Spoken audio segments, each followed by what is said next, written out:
He pointed at her in front of 400 people and laughed. Not a nervous laugh, not a social stumble, a slow, deliberate laugh, the kind a man uses when he wants a room to join him. Somebody's husband? Marcus Hale spread his arms wide, scanning the ballroom with theatrical disbelief. In 5 years, nobody's met this man. Nobody's seen him. Nobody's even heard his voice on a phone call. He tilted his head at Zarya like she was a punchline he'd been holding all night. Baby, is he even real? The laughter started at his table, then spread. Zarya stood in the center of that ballroom, 210 pounds of dignity in a simple black gown, a wedding ring catching the chandelier light, and she felt every single laugh land on her skin like something physical. She had built a career on never flinching. Tonight was different. If you've ever been humiliated by someone who was supposed to love you, someone who learned all your soft places and then used them as targets, stay with me. Because this story is about what happens after that moment, and it is going to take every single piece of who you are to survive it. Before we go further, if this kind of story moves you, if you believe a woman's name should belong to her, hit that subscribe button right now and ring that bell so you never miss what comes next. Drop your city and country in the comments. I want to see how far this story travels. And if you feel something watching this, like, share, and let's begin. Zarya Brooks had learned early that rooms don't always want you in them. She learned it the first time she walked into an architecture firm at 23 with a portfolio under her arm and watched the receptionist's eyes sweep from her face to her body and back again. That particular calculation, the one that happened in under 2 seconds and decided everything. She learned it every time she sat at a conference table and someone accidentally addressed her question to the white man sitting beside her. She learned it slowly, repeatedly, in the specific way that black women in professional spaces learn things. Not through one catastrophic lesson, but through 1,000 small ones that accumulate into something heavy you carry without ever being able to put down. What she'd also learned was how to walk through those rooms anyway. Chin level, shoulders square, heels loud enough to announce arrival, but not so loud they seemed desperate. She had built an entire physical language for making space in rooms that hadn't saved her a seat. She was 34 years old, and she was very, very good at it. Which is why, when the invitation arrived for the Callaway Architecture Gala, the single most prestigious charity event in the city's design world, she accepted it without hesitation, even knowing Marcus Hale would be there. Especially knowing Marcus Hale would be there. Her best friend Dana had tried to talk her out of it. Dana, who was 5'2" and wore her worry openly, and always had been the kind of woman who prepared for the worst out of love. Zarya, baby, that man is going to be accepting an award for safe haven, your safe haven, and you want to sit in the audience and watch that? I want to look him in the face, Zarya said simply. Dana had gone quiet for a long moment. And what does Damiano say? He said, whatever I want to do, we do. Another silence. Of course he did. Dana exhaled. Okay. Wear the black gown. You look like a whole government in the black gown. Zarya smiled. It was the first real smile she'd had in days. The gown was simple. She'd chosen it specifically because it wasn't trying. No beading, no architectural structure, no fashion-forward statement. Just clean black silk that fit the body she actually had. The one she'd spent years learning not to apologize for. She wore her hair natural and pinned up, with a few pieces loose. She wore diamond studs and the wedding ring, always the wedding ring. It was a plain gold band, not flashy. Damiano had offered something more elaborate twice, and she'd declined twice. This was the one she'd chosen herself, in a small jewelry shop while he watched from the doorway, because she'd told him she needed to do this part alone. He'd understood. That was one of the things that had undone her about him. The way he understood things, without needing them explained. The ring meant something she wasn't ready to perform for the public yet.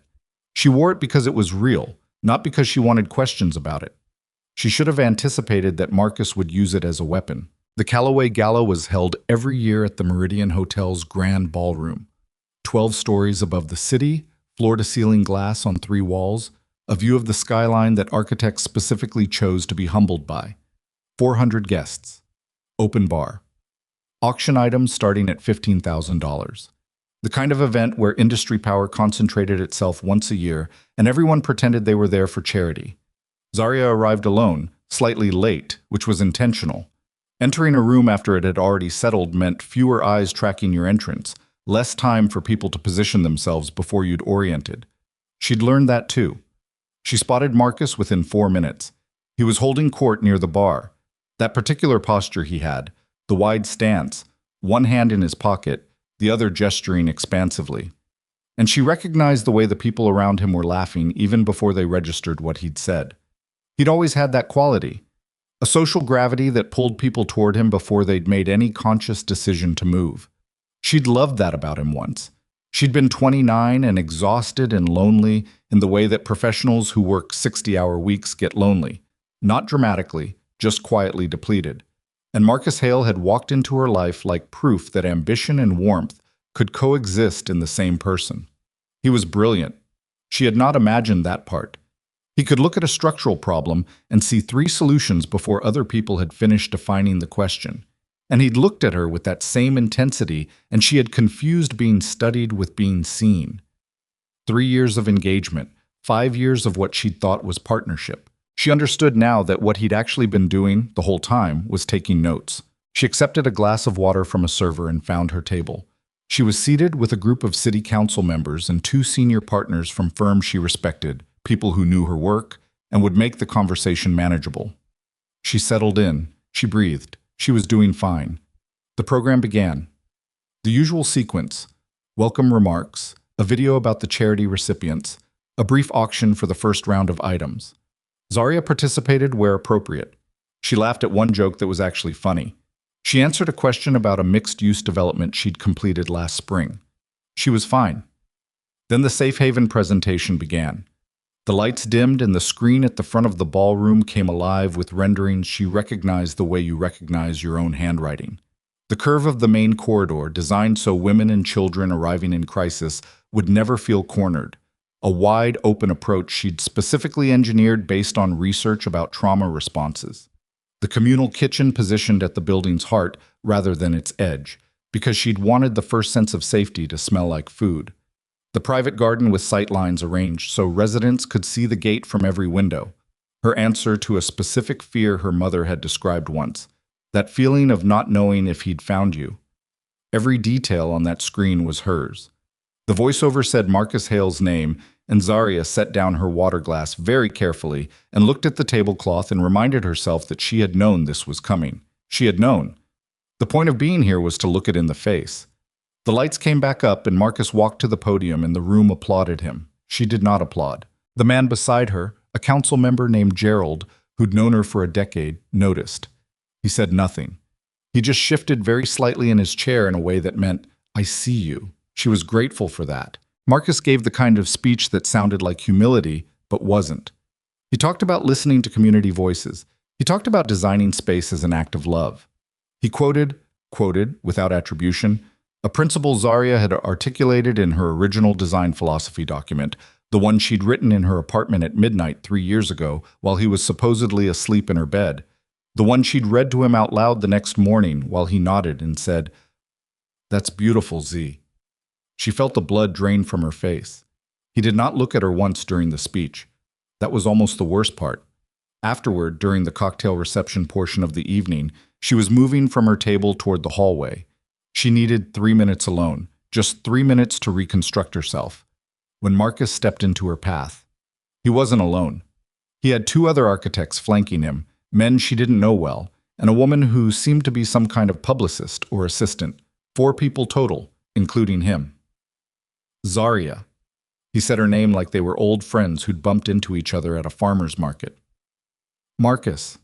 Her voice was exactly level. "I didn't know you were here." This was a lie, and they both knew it. "I was invited." She held his gaze. "Congratulations on the award." Something moved behind his eyes. A calculation. And then she watched him decide. She literally watched the decision cross his face to make it worse. "We should catch up," he said. He was already addressing the people with him more than her. "Zarya and I go way back, 5 years of engagement, right? She designed some wonderful things while we were together." He paused. "Of course she's moved on. I hear there's a husband now?" He let that sentence inflate itself with theatrical curiosity. Although I'll be honest, none of us have ever actually seen this man. One of the men with him chuckled. She should have walked away. She knew that.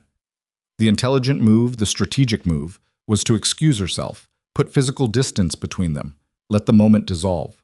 But his eyes were doing something she hated. That specific performance of pity, layered over contempt, the look that said, "I am embarrassed for you, and I want the people around me to see that I am embarrassed for you." And her feet did not move. "He travels," she said. "Of course." Marcus nodded, still performing for his small audience. "International? Mysterious? What does he do exactly? Because it's been, almost 2 years since the wedding, and—" He tilted his head. "Nobody's met him. Not a single person in your professional life, not your colleagues, not your friends. That's not true. And some of us have started to wonder." He said some of us like he was speaking for a community. "If maybe the ring is a choice you made for yourself. A protective choice. Which is," he raised one hand in a magnanimous gesture, "completely understandable. Being unattached in this industry can feel exposing, especially when—" "Marcus," she kept her voice quiet. "Stop." He didn't stop. "I'm just saying, the man has never come to a single industry event, never been photographed with you. Nobody can find a single piece of—" That was when the voice came from behind her. Not loud, not dramatic, not announcing itself, just present. "I'm right here." She would try to describe it later to Dana and fail. The way the room responded to those 3 words wasn't like a room hearing an interruption. It was more like a room suddenly remembering it had been holding its breath. She turned. Damiano Moretti was standing 8 feet behind her. He must have come through the main entrance while Marcus had been talking, while everyone's attention had been angled toward the small confrontation forming in the middle of the ballroom. He was in a dark suit, not a tuxedo, she noticed, not performing for the formality of the event, and his hands were loose at his sides. He was not looking at Marcus. He was looking at her. He crossed the space between them at a pace that was not hurried and not slow, the pace of a man who has never needed to perform urgency. And when he reached her, he did not stand in front of her, did not position himself between her and Marcus like a shield. He came to her left side and stood beside her, and his hand found the small of her back for exactly 1 second, just long enough to say, "I'm here," and then dropped away. The room had gone very, very quiet. She watched Marcus Hale's face and saw something she had never seen there before. Fear. Not the social discomfort of having a moment not go his way. Something older and more animal than that. The kind of recognition that happens below conscious thought, the part of the nervous system that measures threat before the brain has had time to categorize it. "Damiano Moretti," Marcus said. His voice was not quite steady. "Mr. Hale." Damiano's accent was mild, Italian-American, softened by decades in this city. And he delivered Marcus's name with perfect neutrality, the kind that communicated absolutely nothing, and therefore communicated everything. The people flanking Marcus had shifted. Not obviously, just slightly reorganized themselves, the way people unconsciously adjust their positions when a room's power dynamic changes, and they want to make sure they're aligned with the right side. Nobody was laughing now. Damiano did not threaten Marcus, did not gesture, did not lean forward, did not do any of the things his reputation would have suggested.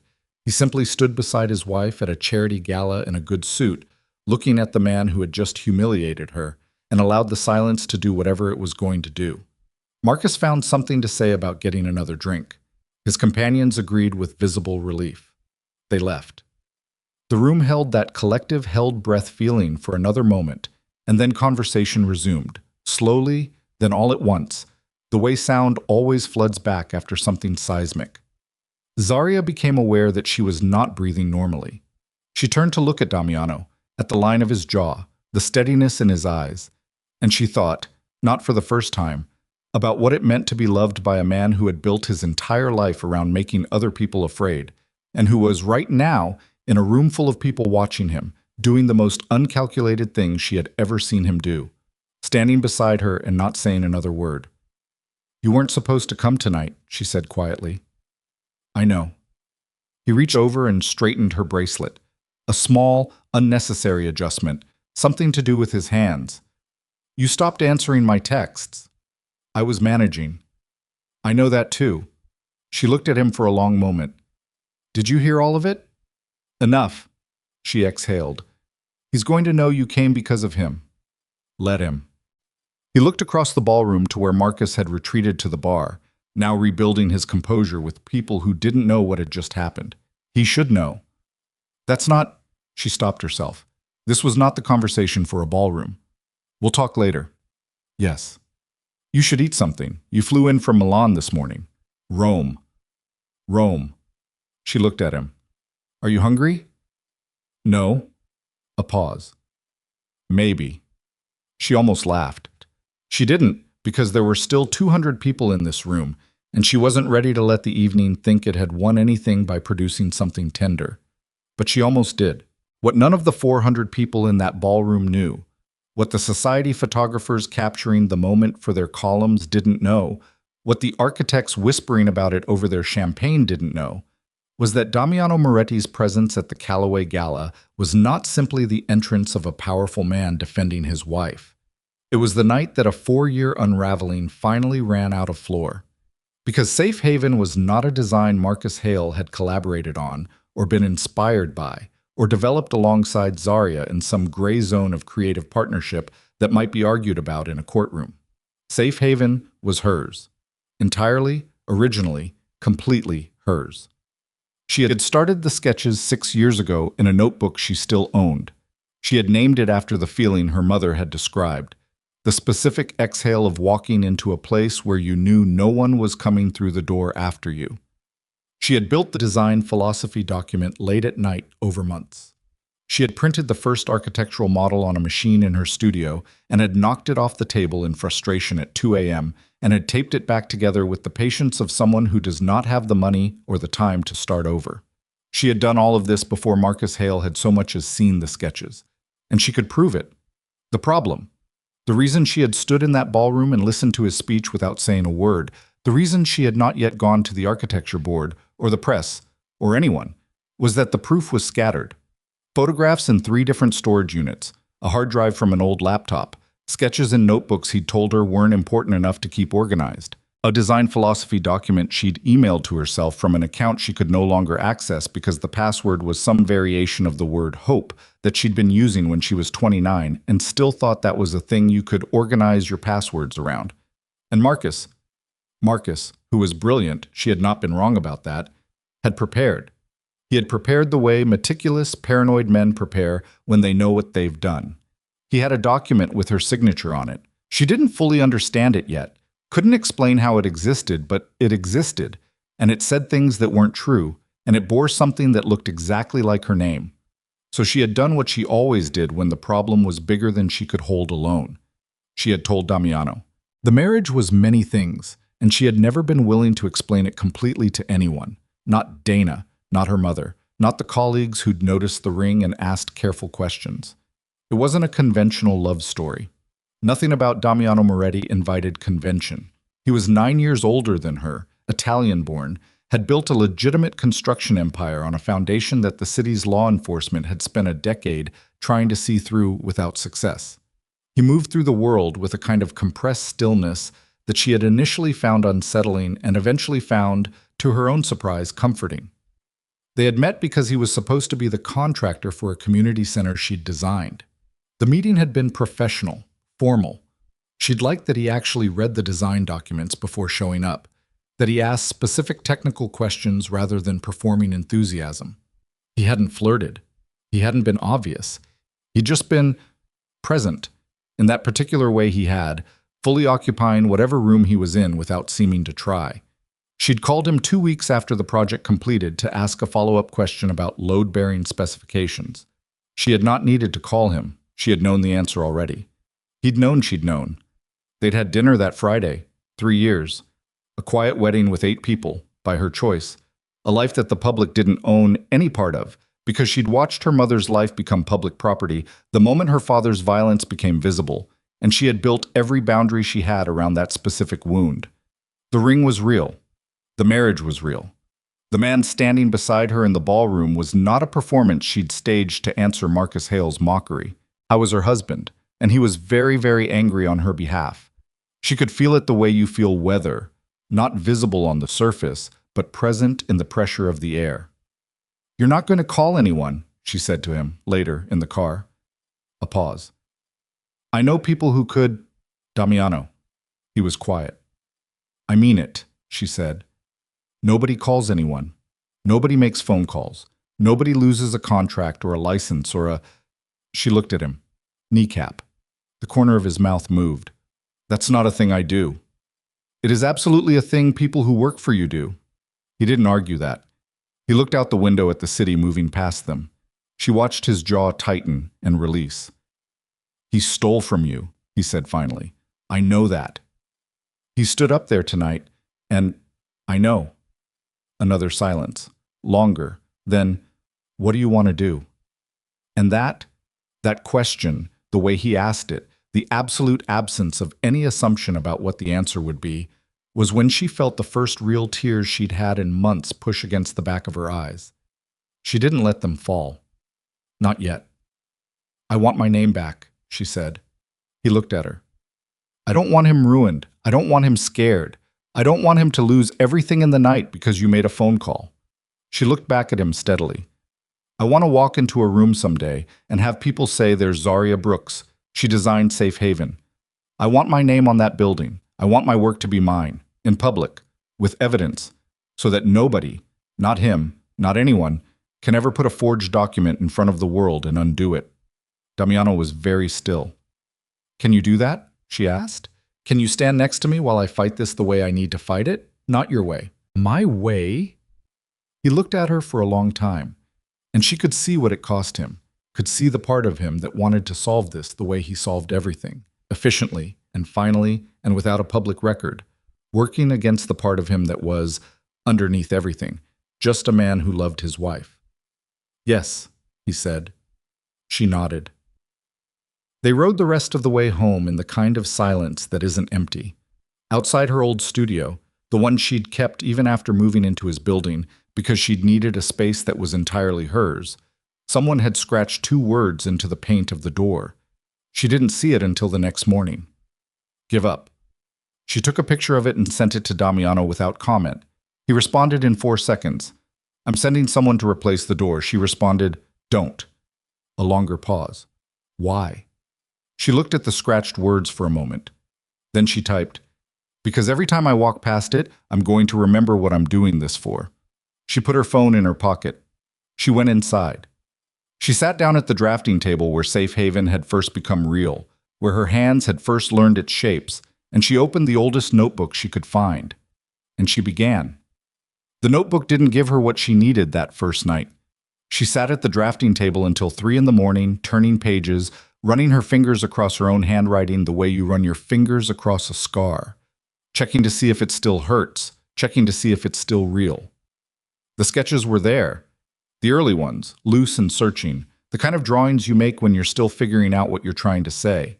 She could see her own uncertainty in the line weight, heavier where she'd pressed down out of frustration, lighter where she'd been tentative, second-guessing the curve of a corridor wall or the placement of a window. She was there, in every mark on those pages, unmistakably, undeniably there. But a notebook full of sketches from 6 years ago wasn't evidence. Not the kind that would stand up in front of an ethics board when Marcus Hale's lawyers placed a signed document on the table and said she transferred ownership willingly, and here is her signature to prove it. She closed the notebook at 3:14 a.m. and sat for a while in the dark and let herself feel the full weight of what she was up against. She didn't allow herself to catastrophize. She just took inventory, the way her mother had taught her, not by telling her, but by example, by watching a woman assess damage calmly while everything was still on fire and then start moving. Her mother was the reason Safe Haven existed. That was the thing Marcus had never understood, not really. He'd heard the story.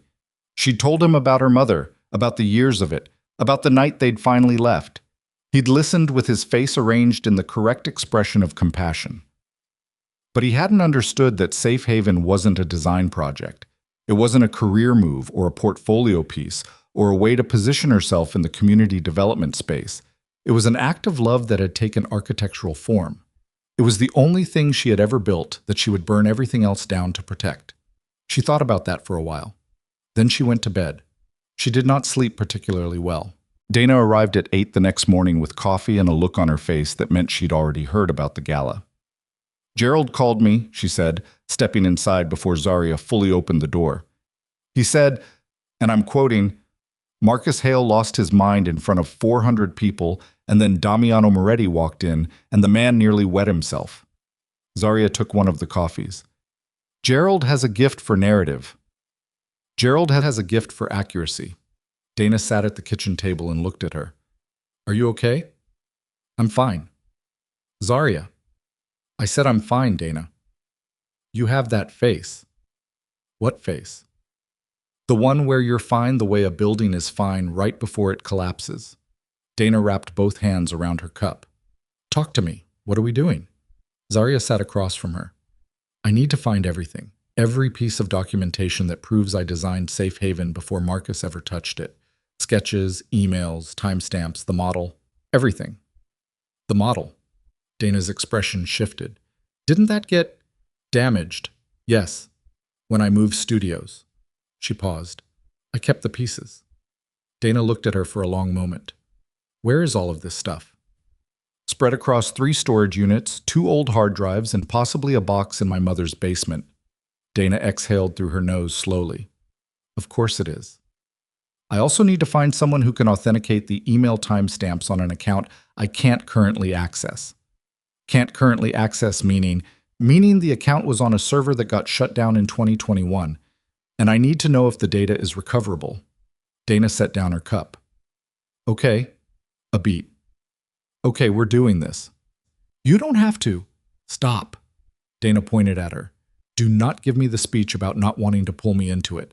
I have been your best friend for 11 years. If you give me the speech, I will pour this coffee on your floor. Zarya almost smiled. It's a good floor. It's a great floor. Don't test me. Damiano called at 9. She answered on the second ring and he said without preamble, I have a name. A forensic document examiner. The best one in the state. She's examined forgeries for 3 federal cases. Damiano, good morning. A brief pause. Good morning. Then immediately, the examiner. I heard you. I'm not ready for that step yet. Why not? Because before we examine the forgery, we need to establish everything that proves I'm the original author. If we lead with the forgery, his lawyers will argue the authenticity question and drag it for months while the document muddles everything. We lead with my evidence first. We build the foundation, and then we show why what he produced can't be real. Silence on the line. She could hear him processing this. Not reluctant, not impatient, just actually thinking it through. That's smart, he said. I know. Another pause. I want to come with you. When you go to the storage units, you don't need to. I know I don't need to. His voice was even. I want to. She thought about it.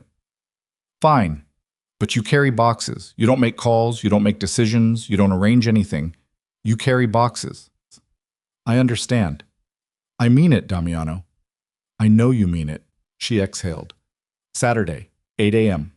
I'll be there. She hung up and Dana, who had been listening without any pretense of not listening, raised her eyebrows. He's going to carry boxes. He's going to carry boxes. The man who controls 40% of the city's construction contracts is going to carry your boxes in a storage unit. Yes. Dana picked up her coffee. That's the most romantic thing I've ever heard, and I am not going to say that out loud again. The first problem arrived on Thursday. It came in the form of a letter, physical mail, attorney letterhead, delivered to her studio address. She read it standing in the doorway, and then read it again sitting down, and then called her own lawyer, a woman named Constance Adler, who had been practicing property and intellectual property law for 26 years, and who did not waste words. Read it to me, Constance said. Zarya read it. A long silence. Then, he's filing for a formal IP declaration. He wants the architecture board to officially recognize him as the sole creator of Safe Haven before the contract is executed. He's trying to lock it in legally before I can challenge it. Exactly. He's moving fast because he knows you were at the gala and he knows the husband showing up rattled him and he's scared. Constance paused. How much documentation do you have? I'm gathering it now. How much time do I have to respond to this filing? 21 days from receipt. Another silence. Longer. Zarya, I need everything you have in the next 10 days. Not 12, not 14, 10. Because I need time to build the response, and if we walk in there without a complete picture, I understand. Do you have anyone who can testify? Anyone who saw the work before Marcus was involved? She thought. My former teaching assistant. She helped me print the first model. Where is she now? Portland. She's teaching.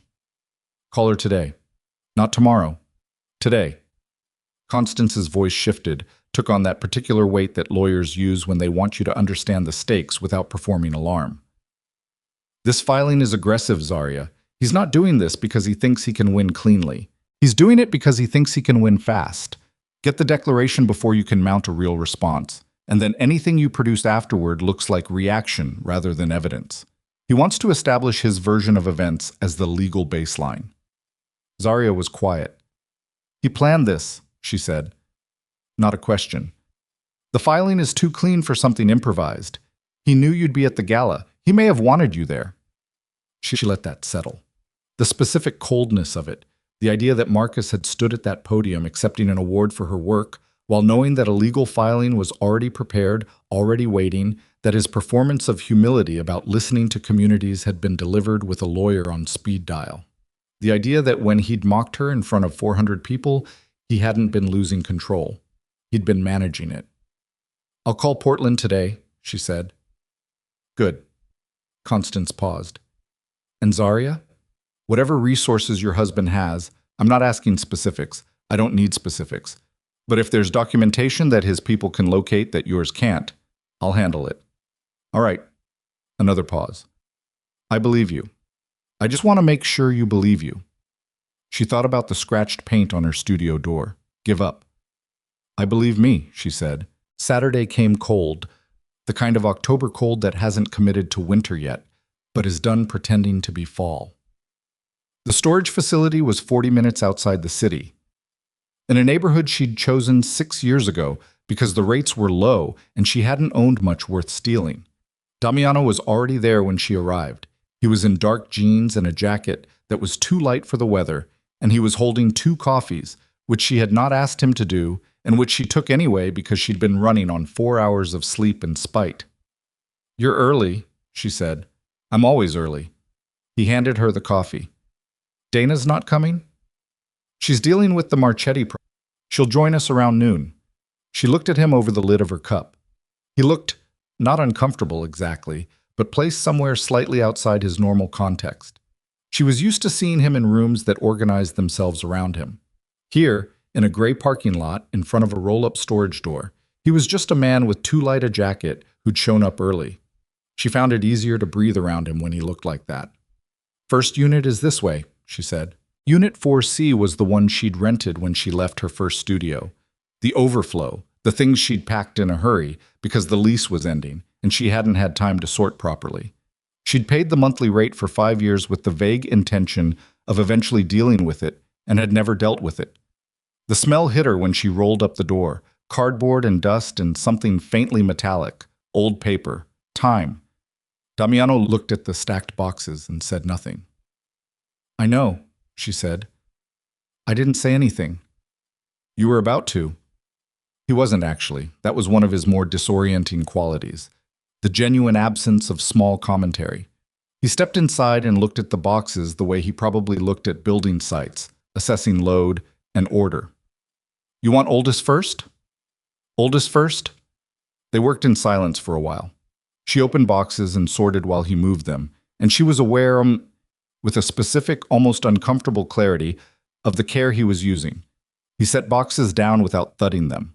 When she found something and needed to look closely at it, he would stop moving and wait without being asked. When she said that stack can go back, he moved it without question. He was being exactly what he'd promised to be, present and useful and not in charge. She didn't know why that made her chest ache. The first real find came in the 4th box.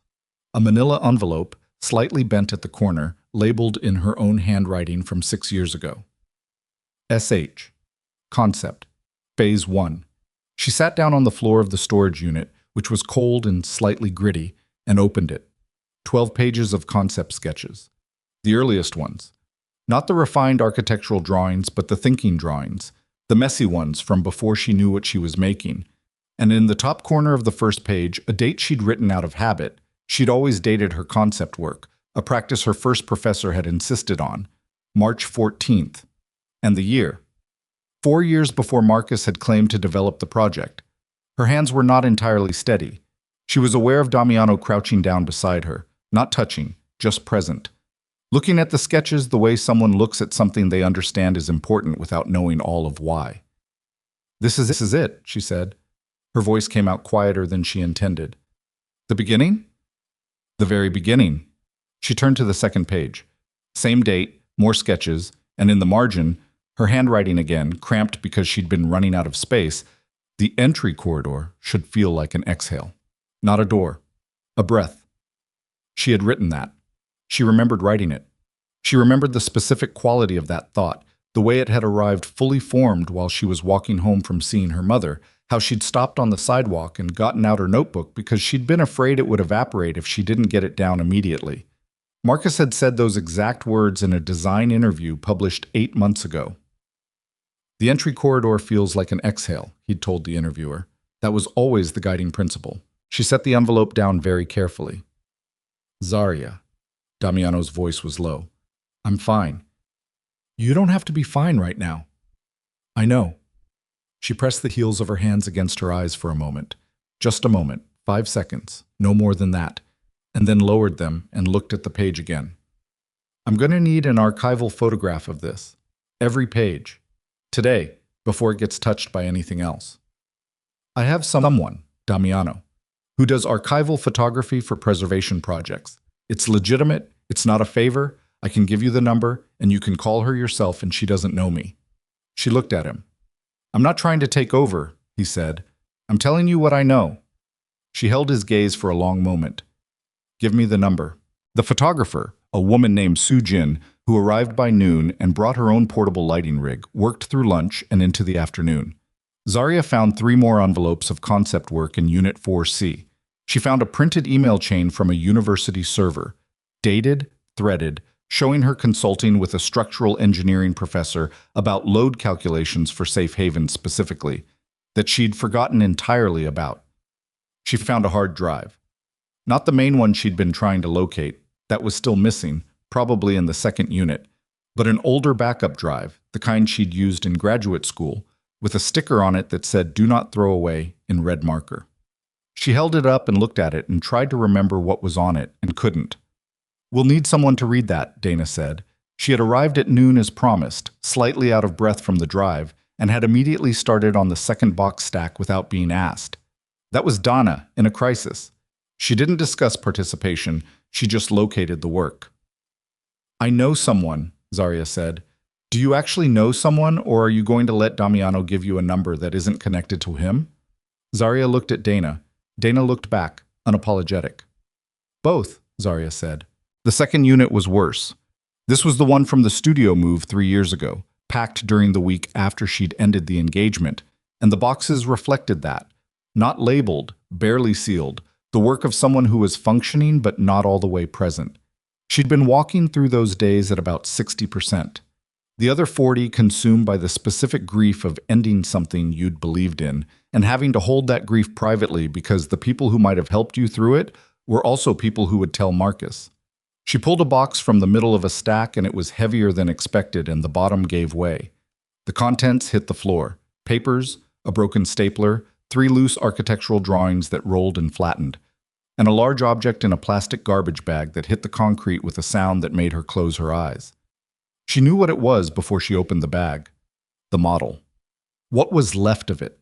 She'd built it over 3 weeks in her studio, balsa wood and chipboard, and a specific kind of satisfaction that comes from making something 3-dimensional that lived in your imagination first.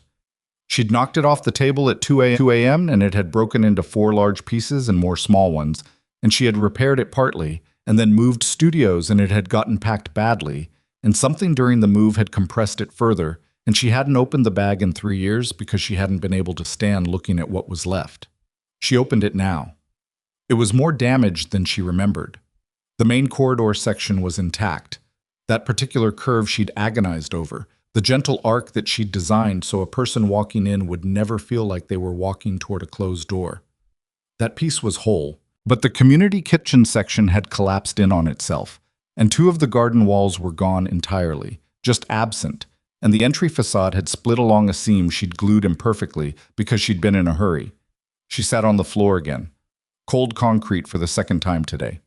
Damiano was behind her. She heard him stop moving. "I can restore it," he said. He said it carefully, the way you say something you know might land wrong. "I have a model maker who does restoration work for architectural preservation. Damiano. I'm not doing it as a favor. It's a professional service. You pay him, he signs a documentation chain, every step is recorded and verifiable." A pause. "It matters that the model exists. Even damaged, it matters. But if it can be restored even partially, stop." She looked at the curved corridor section, at the clean arc of balsa wood she had bent over a form at 2 a.m. while her eyes burned. "Just stop talking for a second." He stopped. She sat with the broken thing in her hands and allowed herself, for exactly as long as it took to breathe in and breathe out 3 times, to feel the full specific weight of what Marcus Hale had done. Not just stolen a project, not just claimed credit. He had taken the thing she had built out of love for her mother's fear and her mother's survival, and he had put his name on it and stood at a podium and talked about listening to communities and won $40 million and an industry award and the city's admiration. And she had sat in that ballroom and swallowed it. 3 breaths. Then she stood up.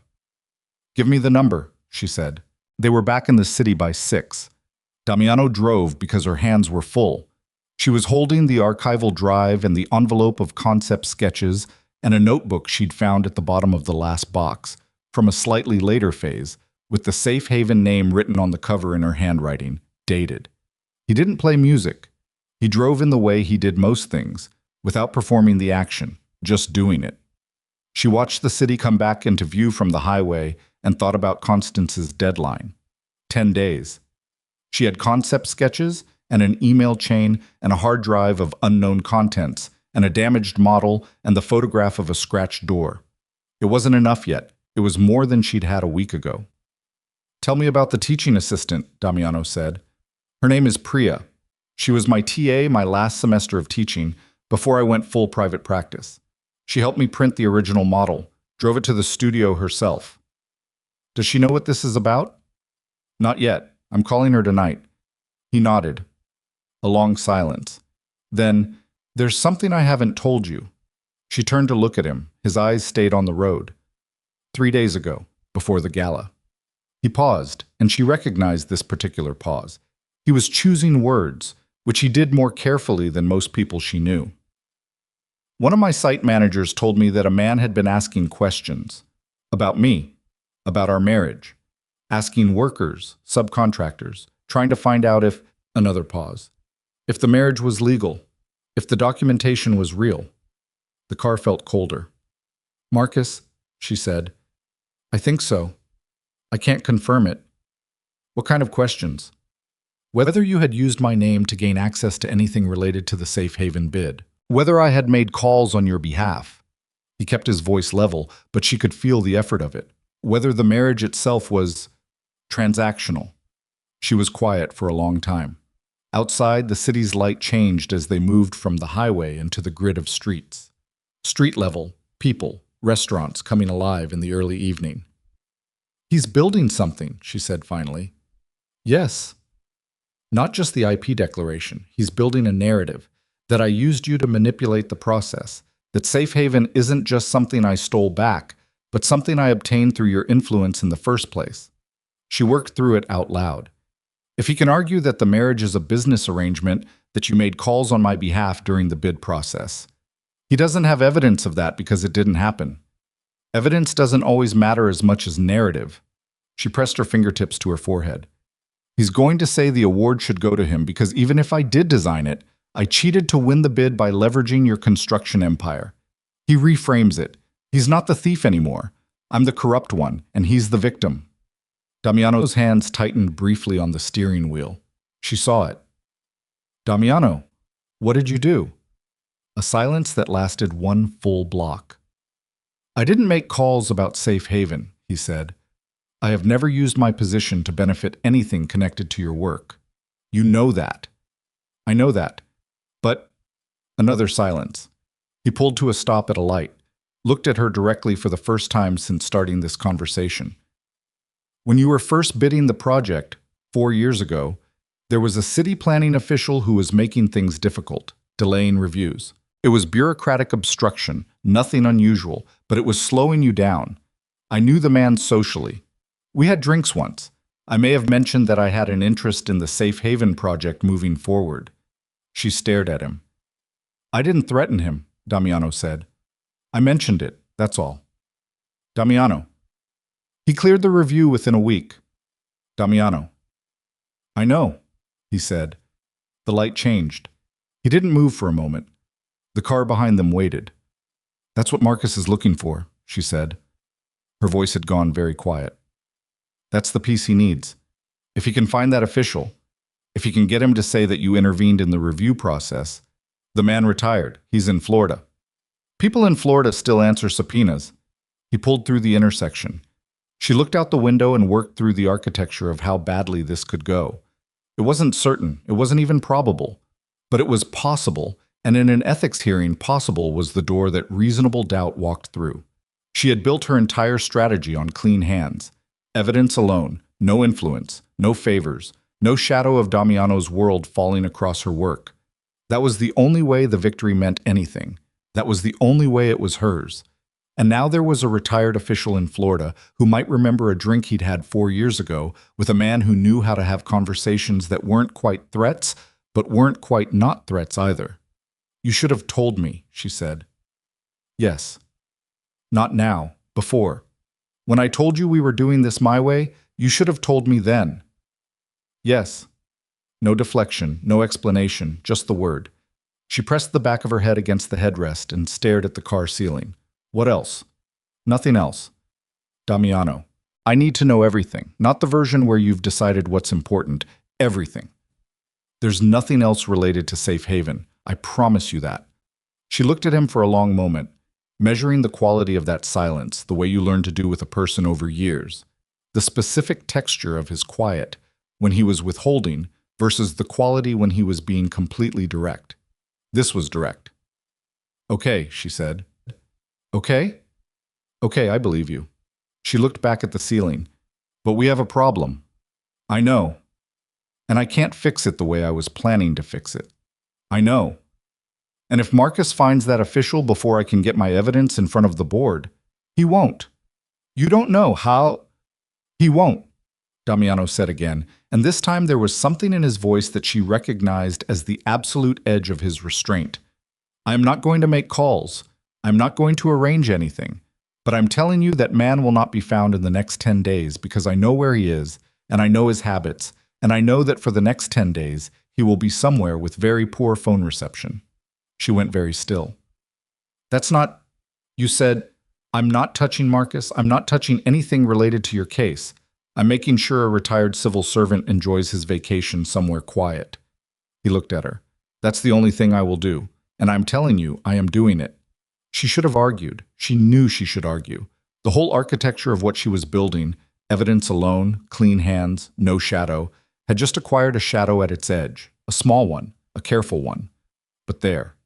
She thought about the ethics hearing, about standing in front of that board with her sketches and her emails and her damaged model and her TA from Portland, about the things she was trying to prove, not just that Marcus had stolen from her, but that she had built something real, on her own terms, without anyone clearing her path.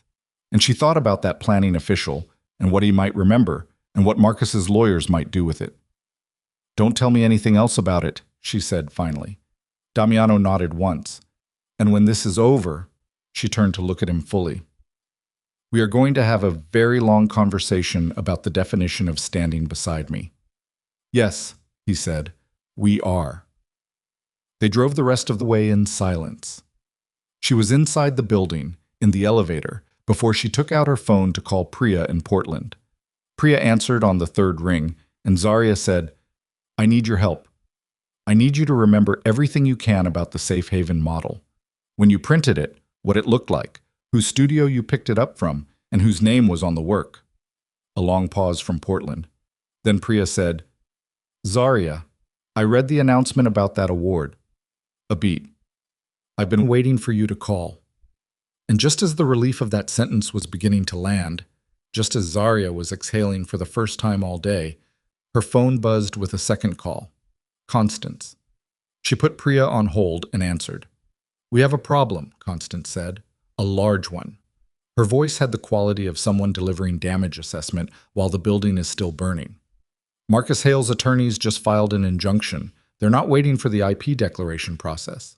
They're asking the court to issue a temporary order preventing you from making any public claim of authorship for Safe Haven, pending resolution of what they're calling a contractual dispute over ownership. The elevator doors opened. Zarya stood in the hallway. "They have a document," Constance continued. "A signed agreement, purportedly dated 4 years ago.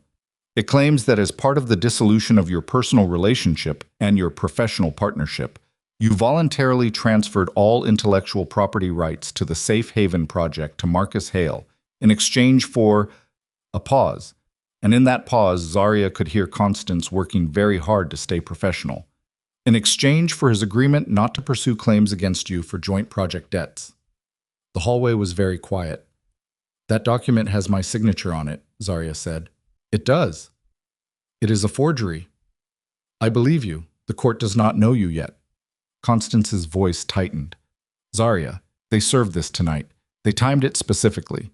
If the injunction is granted, and there's a reasonable chance it will be, at least temporarily, until a hearing, you cannot legally say publicly that you designed Safe Haven. You cannot use that claim in any professional context. Any evidence you present would be framed as coming from someone already prohibited by court order from making the claim." Zarya leaned against the hallway wall. "He's trying to silence me before I can speak," she said. "He's trying to make your voice illegal," Constance said. "There's a hearing in 6 days. We need everything. Not 10 days. 6. The elevator doors closed behind her. The hallway was empty and fluorescent and absolutely silent. She stood there for a moment with the phone against her ear, and Constance waiting, and Priya on hold, and Damiano somewhere in this building, probably already aware that something had shifted because he always knew when something had shifted. And she thought about her mother, about the specific quality of that woman's face, in the moments after she'd decided something irrevocably. Not the moments of fear, the moments after. The stillness that comes when you have weighed everything and the weighing is done, and what remains is simply forward. 6 days, Zarya said. 6 days. Then we have work to do. She took Priya off hold and started. She talked to Priya for 47 minutes. She stood in that hallway the entire time, back against the wall, one hand pressed flat against the painted surface behind her like she needed to confirm the wall was real. Priya remembered everything. That was the first thing that mattered. Not just that she remembered, but the quality of her memory, the specific texture of it, the kind of detail that doesn't exist in invented recollections. Priya remembered the color of the ink Zarya had used to label the model's sections. Burnt orange, a Sharpie that had been running low, so some of the letters were fainter than others. She remembered that the model had smelled faintly of the adhesive Zarya favored, a specific brand that came in a yellow tube. She remembered loading it into her car, wrapped in a moving blanket she'd borrowed from her roommate, and driving it across the city while it was raining and being terrified the whole way that she'd hit a pothole and damage it. She remembered the date because it was 2 days before her graduate thesis defense, and she'd been a wreck, and Zarya had spent 20 minutes on the phone with her afterward, talking her through her anxiety about the committee, even though Zarya had her own work to deliver. "I'll testify," Priya said. She said it without being asked. "Whatever you need, affidavit, in person, video deposition, whatever the format is, I'll do it." Zarya exhaled. "Thank you." "Don't thank me."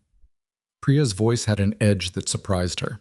Not at Zarya, but at the situation, the hot specific anger of someone who has been watching something wrong go uncorrected. "I saw those renderings in the announcement. I recognized the corridor arc the second I saw it. I thought about calling you then." "Why didn't you?" A pause. "I didn't know if you'd want me to. I didn't know if you were dealing with it quietly, or if maybe I was wrong." Another pause. "I wasn't wrong." "No," Zarya said. "You weren't." She ended the call and stood in the hallway for another 30 seconds without moving. The fluorescent light above her buzzed faintly. The carpet was the color of institutional beige. Somewhere down the hall, a television was on behind someone's closed door, the muffled rhythm of a late news program. 6 days. She pushed off the wall and went inside. Damiano was at her kitchen table with his laptop open and two empty espresso cups beside him that he had made using the machine she never used because she didn't understand its settings. He looked up when she came in and read her face immediately. "How bad?" he said. She set her bag down and told him everything Constance had said. She told it flat and sequential, no editorial, just the facts of it, the way you deliver a damage report when you need the person listening to be useful rather than emotional. He listened without interrupting. His face did not change in any dramatic way, but she saw the shift, the specific quality of stillness that came over him when he was containing something. When she finished, he said, "The injunction hearing is in 6 days." "Yes." "And the forged document? They'll present it at the hearing?" "Yes." "Which means we need the forensic examiner before then?" "Yes." She looked at him. "The one you mentioned, the federal cases one." "I'll call her tonight." "No." Zarya set her keys on the counter. "Give me her number. I call her. I hire her directly. I pay her fee from my account. She works for me, not through you." He didn't argue. He found the number in his phone and read it to her, and she entered it into her own contacts. "There's something else," he said. She looked at him. "The planning official. Rodriguez." He said it carefully. "He already spoke to someone.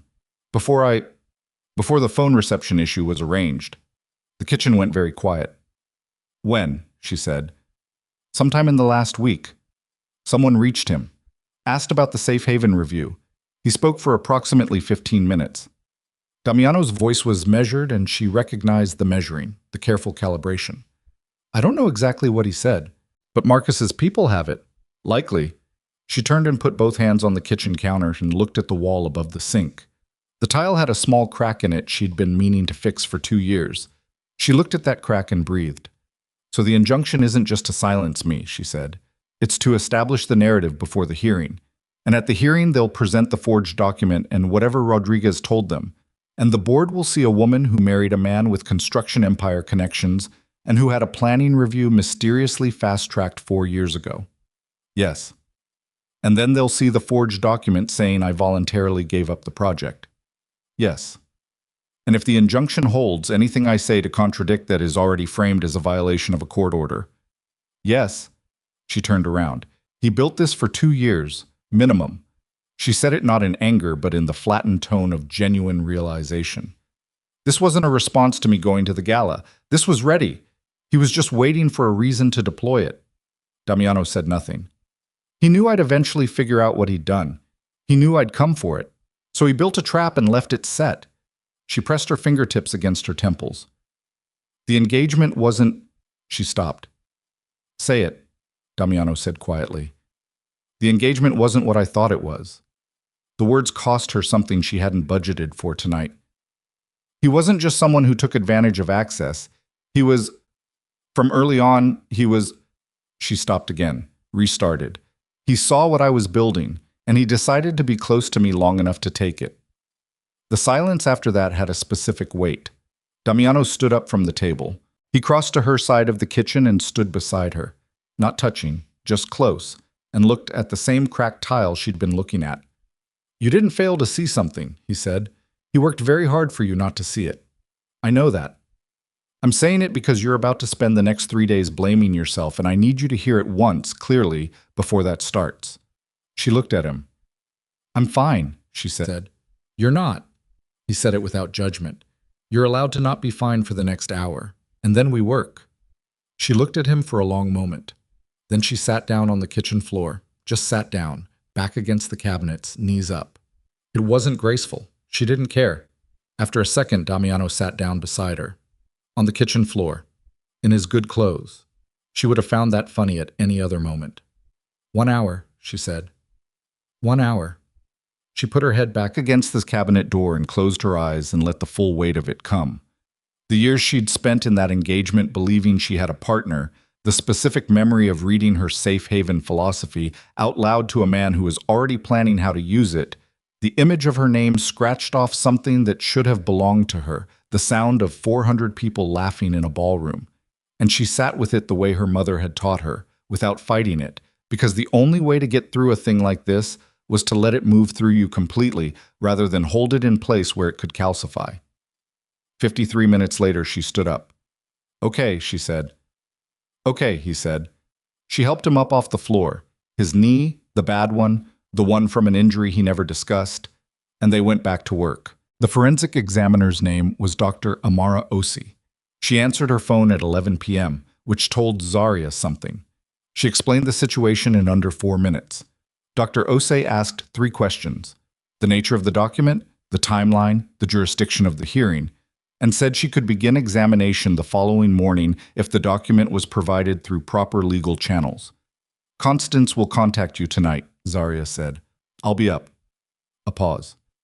Ms. Brooks, I've examined a lot of forged documents. Real forgeries, the ones made by people who plan ahead, leave traces that are extremely subtle. I want you to be prepared for the possibility that even with a thorough examination, what I can say under oath may be limited to probabilistic language. I can testify that certain elements are inconsistent with authentic signatures.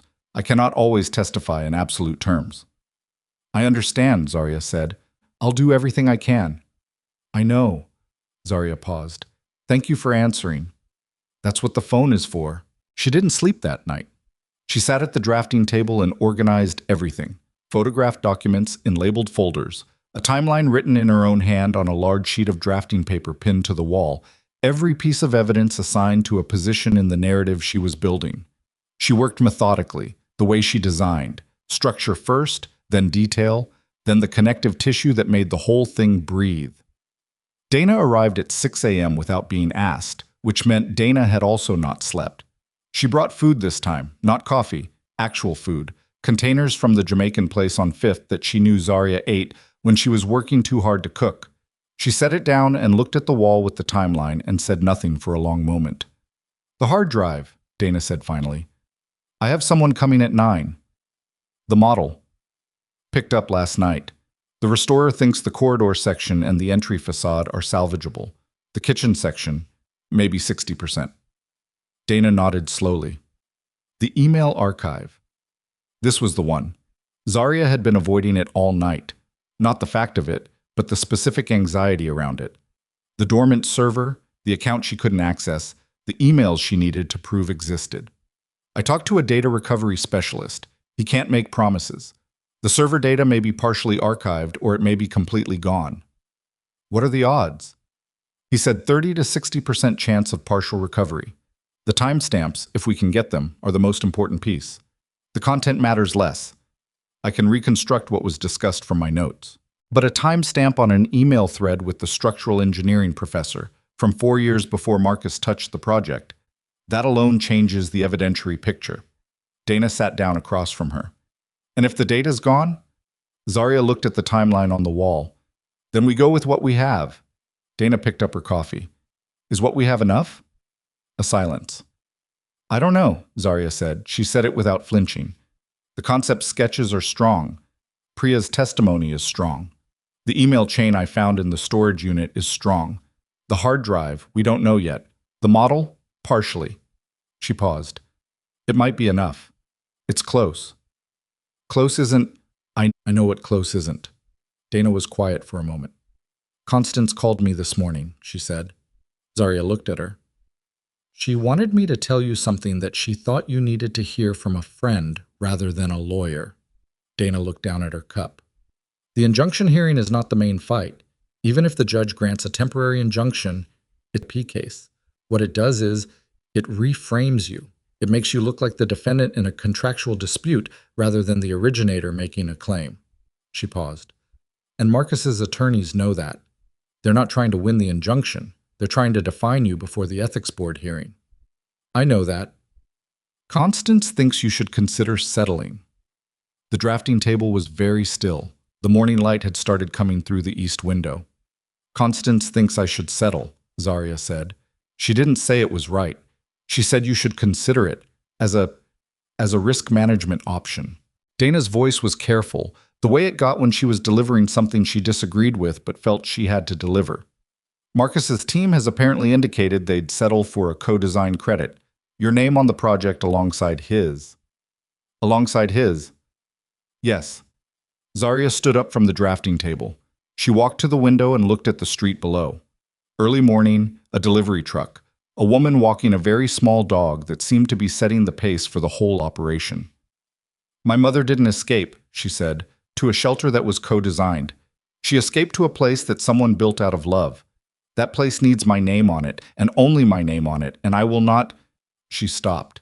She pressed her forehead briefly against the cold glass of the window. Tell Constance I understand the risk, and no. Dana exhaled. Okay. Okay. For the record, Dana said, I told her you'd say that. The data recovery specialist arrived at 9. His name was Tomas. He was 26. He had the focused quiet of someone who spent most of his life in conversation with machines rather than people. He connected the old hard drive to his equipment and said almost nothing for 2 hours. Zarya worked at the drafting table and tried not to watch him. At 11:17, he said, There's something here. She looked up. The drive has sector damage, probably from humidity over time. Some of the data is unreadable, but there are file fragments that are intact. He turned the screen toward her. I can see file names, creation dates. I can't guarantee content recovery on everything, but he pointed to a cluster of files. These here. The creation dates are intact, and this one. He pointed to a specific file name, sh-v3 final.doc. This is a Word document. The creation date is, he checked, 6 years and 2 months ago. Content is partially recoverable. SH, Safe Haven, Design Philosophy. Version 3, Final. The document she had read aloud to Marcus. Can you recover the content? She asked. Her voice was extremely controlled. Partially, maybe 60% of the text. But the metadata, the creation date, the last modified date, the author field, that's all intact and readable. He looked at her. In court, metadata can be authenticated. I can write a technical report documenting exactly what I found and how. Do it, she said. Start immediately. Bill me for the hours. He turned back to his screen.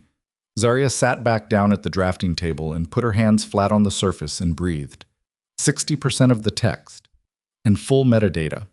The author field on a document created 6 years ago would list the creator's name, her name, on a file called Safe Haven Design Philosophy. It wasn't everything. It was close to enough. The call came at 2 in the afternoon. She almost didn't answer it because the number wasn't in her contacts. A local number, no name attached.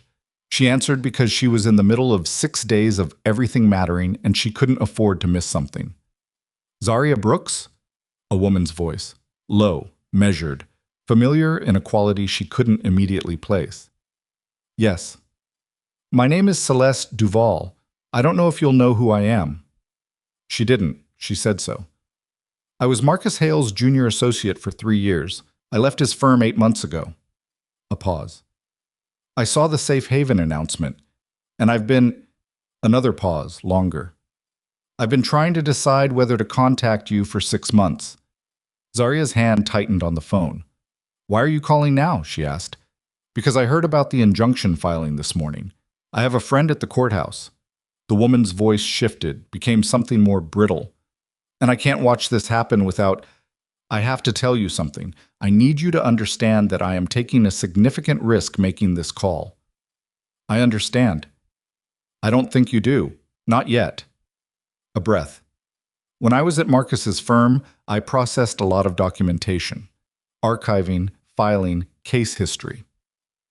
18 months ago, he asked me to locate a specific document, a transfer agreement. He said it was from your personal relationship, a legal arrangement made during your separation, and he needed it for the firm's records. Zarya's stomach turned over once, hard.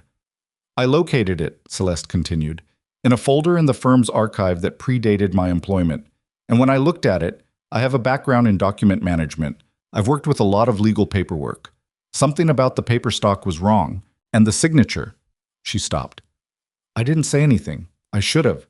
I told myself it wasn't my business, that maybe I was wrong, that the document had an explanation I wasn't aware of. But you weren't wrong, Zarya said. No, I wasn't. The woman's voice had gone tight. The document was created at the firm. I don't know exactly when, but I know the paper stock because we ordered it specifically for a different project, and it arrived at the firm the year after your separation. The paper physically did not exist at the date on the document. The kitchen was very quiet. You can testify to this, Zarya said, under oath. A long silence. That's why I'm calling, Celeste said finally. Yes, I can testify that the paper stock used in that document was purchased by the firm 14 months after the date printed on the agreement. I have the firm's supply orders. I kept copies when I left, not for this reason, just as professional documentation of my employment. A pause. I wasn't sure I'd ever use them. I'm sure now. Zarya stood very still in the middle of her kitchen. She was aware of Tomas still working in the other room, the quiet click of his equipment. She was aware of the timeline on her wall, all those careful entries and gaps. Ms. Duval, she said carefully, why did you leave Marcus's firm? The silence on the other end had a texture. He promoted a male colleague over me 3 times, Celeste said finally.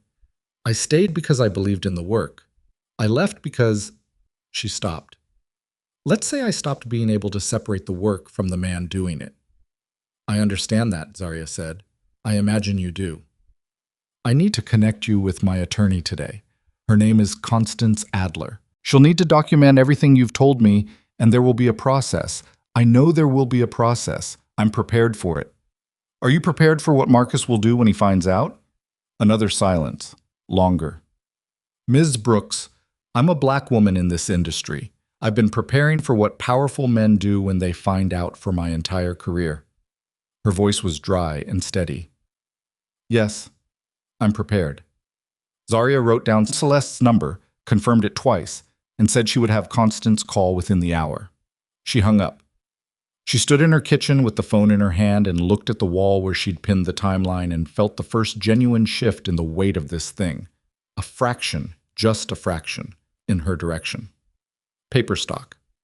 The forgery had been created on paper that didn't exist on its supposed date of creation. It was physical, verifiable, unambiguous, not probabilistic, not interpretive. The paper was either old enough or it wasn't. It wasn't. She called Constance. The next 72 hours were the most exhausting of her life. And she had written a thesis under a professor who assigned revisions like other people assigned breathing. Constance interviewed Celeste for 3 hours and then called Zarya and said, in the careful voice of a lawyer who has learned not to promise things, this is significant. I want you to hear that. This is genuinely significant evidence. A pause. It is not a guaranteed win. I know. Marcus's attorneys will attack Celeste's credibility. They'll argue she has a grudge. They'll try to create doubt about the chain of custody for the supply records. Can they succeed? Supply order records from a firm's purchasing department are not easy to fabricate. And Celeste is credible. She has no direct financial interest in the outcome. She left the firm months before this became public, and her documentation is professional and thorough. Constance paused.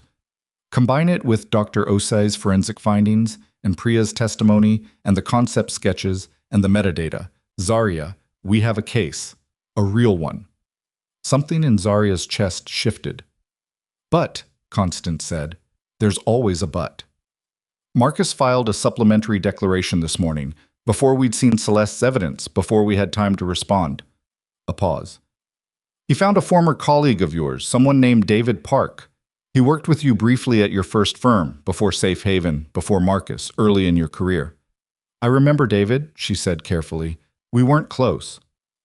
He's provided a sworn statement that in a conversation approximately 7 years ago, you told him you had abandoned the safe haven concept because you felt it was structurally unviable.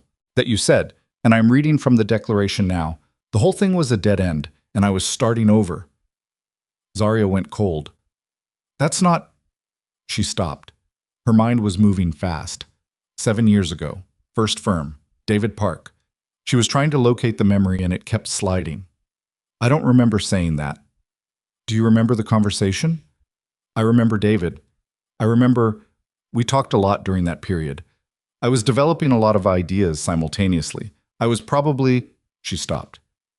7 years ago, I was going through a phase where I was questioning everything I was building. It's possible I said something that could be interpreted, if taken out of context. That's what he's doing with it. He's arguing that safe haven was an abandoned concept that Marcus independently revived and developed, that your early sketches were from a dead project you'd publicly disclaimed. Publicly. I told one person in a conversation, that's not public. The declaration characterizes it as a professional acknowledgement of the project's failure. David Park doesn't know what Marcus is doing with this. He probably just... She stopped again. Thought about it differently. Or he does know. Constance was quiet. Did Marcus reach him? Directly? I don't know. I can find out. Find out. Zaria's jaw was tight. And find out if David Park has received any professional benefits from Marcus's firm in the last year. Contract referrals. Project recommendations. Anything. I'm already on it. She hung up and sat with it for a moment. The new shape of it, this architecture of attack that Marcus had built.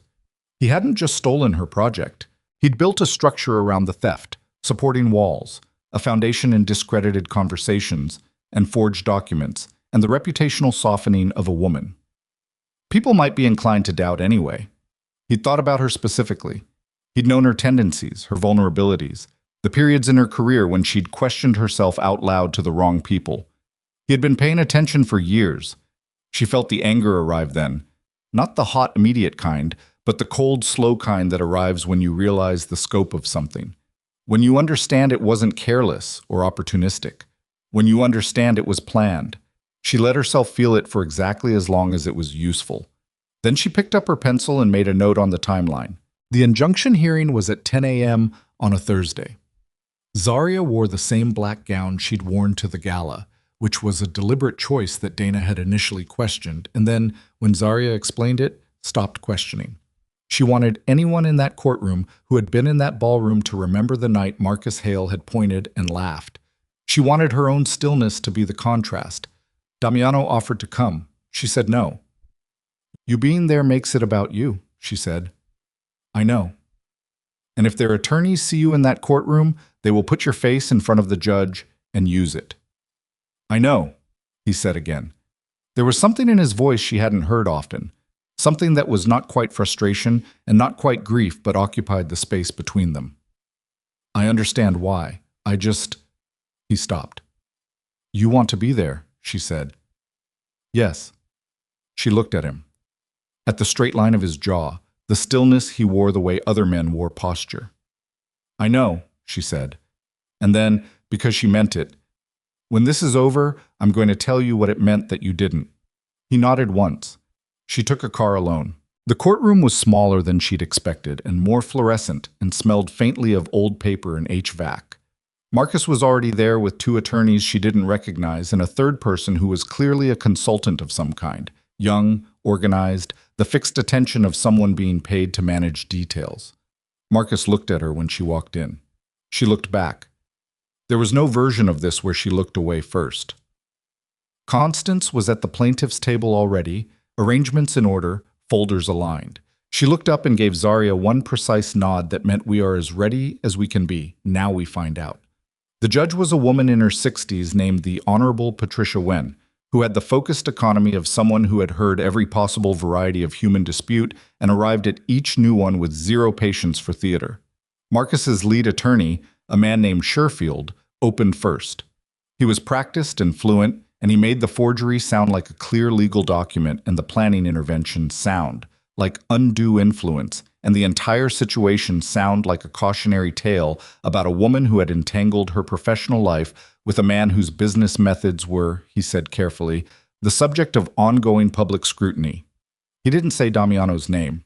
He didn't have to. Zaria sat very still at the table and looked at the judge and breathed. Constance's response was methodical and sharp. She introduced the concept sketches with their dates. She introduced Priya's affidavit. She introduced Tomas's technical report on the hard drive metadata. She introduced the partial email chain from the storage unit.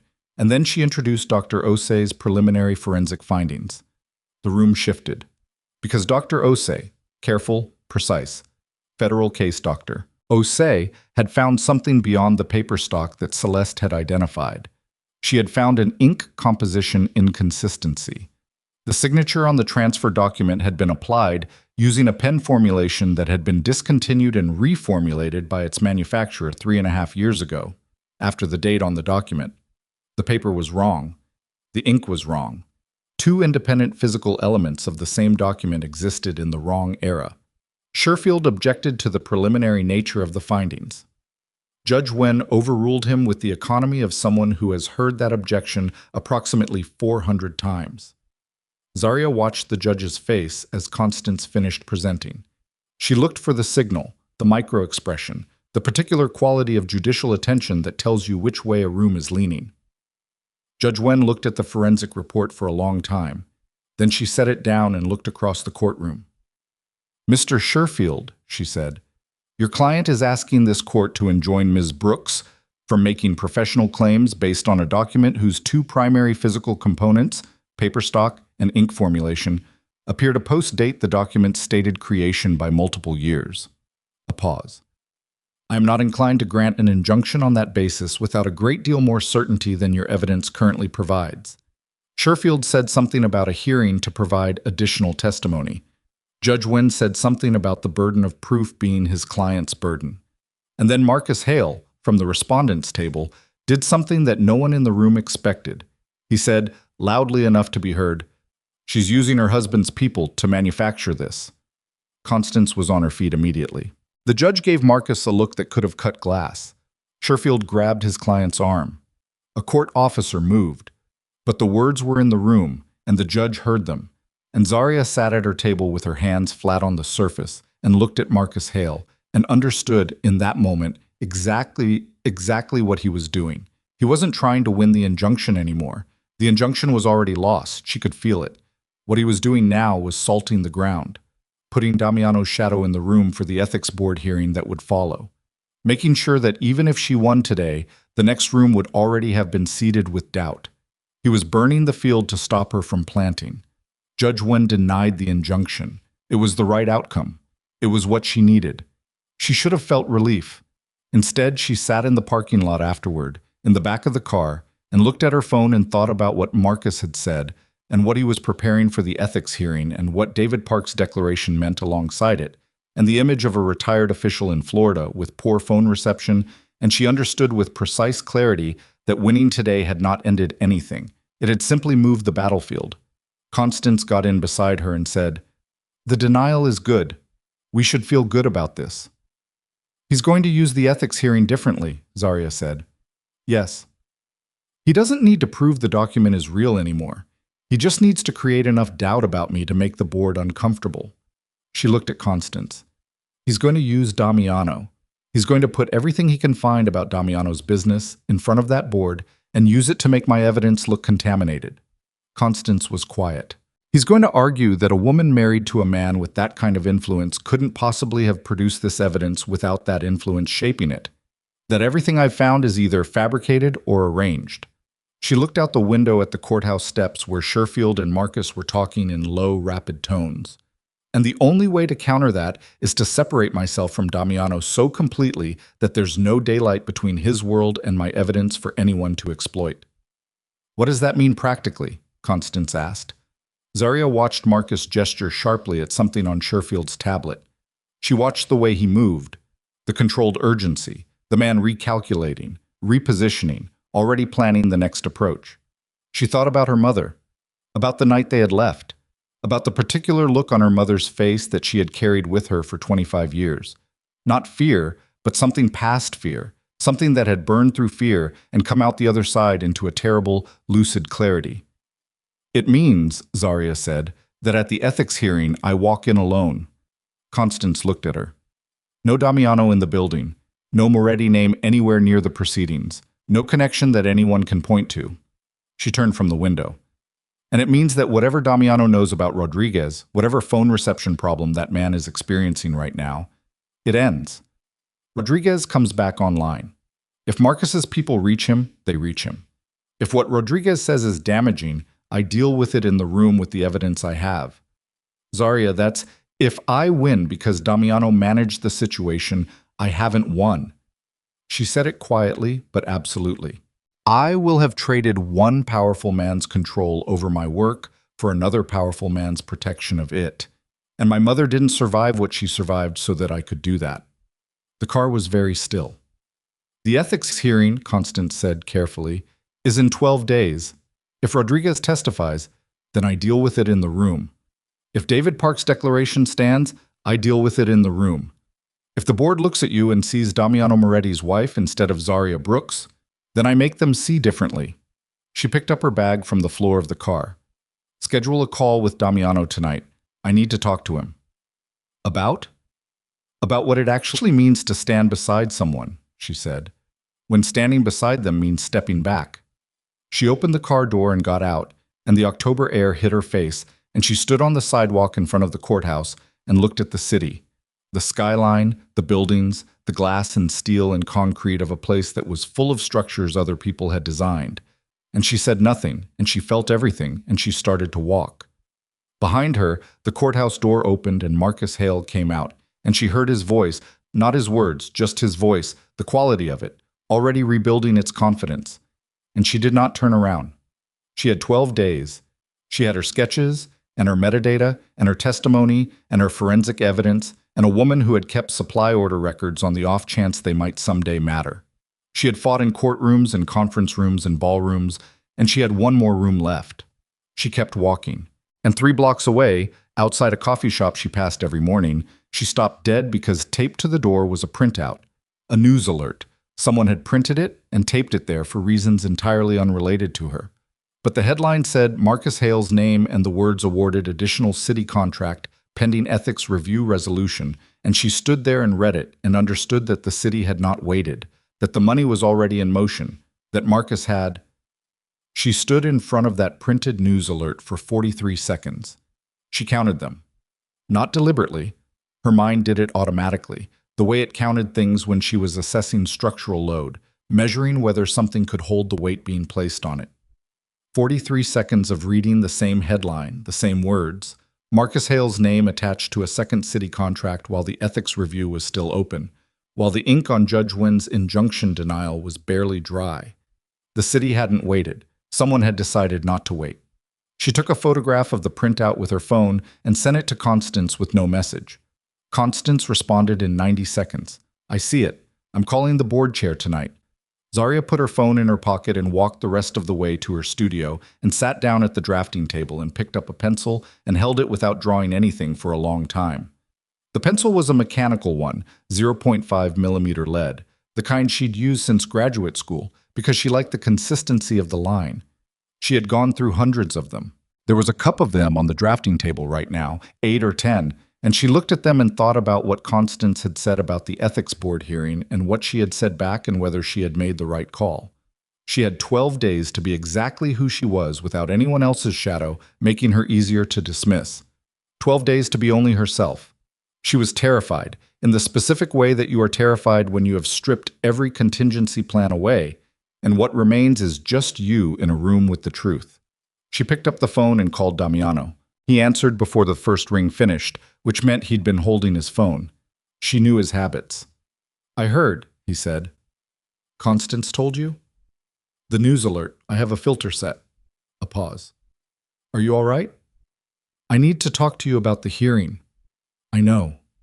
His voice was quiet, something careful in it that she recognized as him, already anticipating what she was going to say and deciding in advance that he would hear it without fighting it. Tell me, she told him.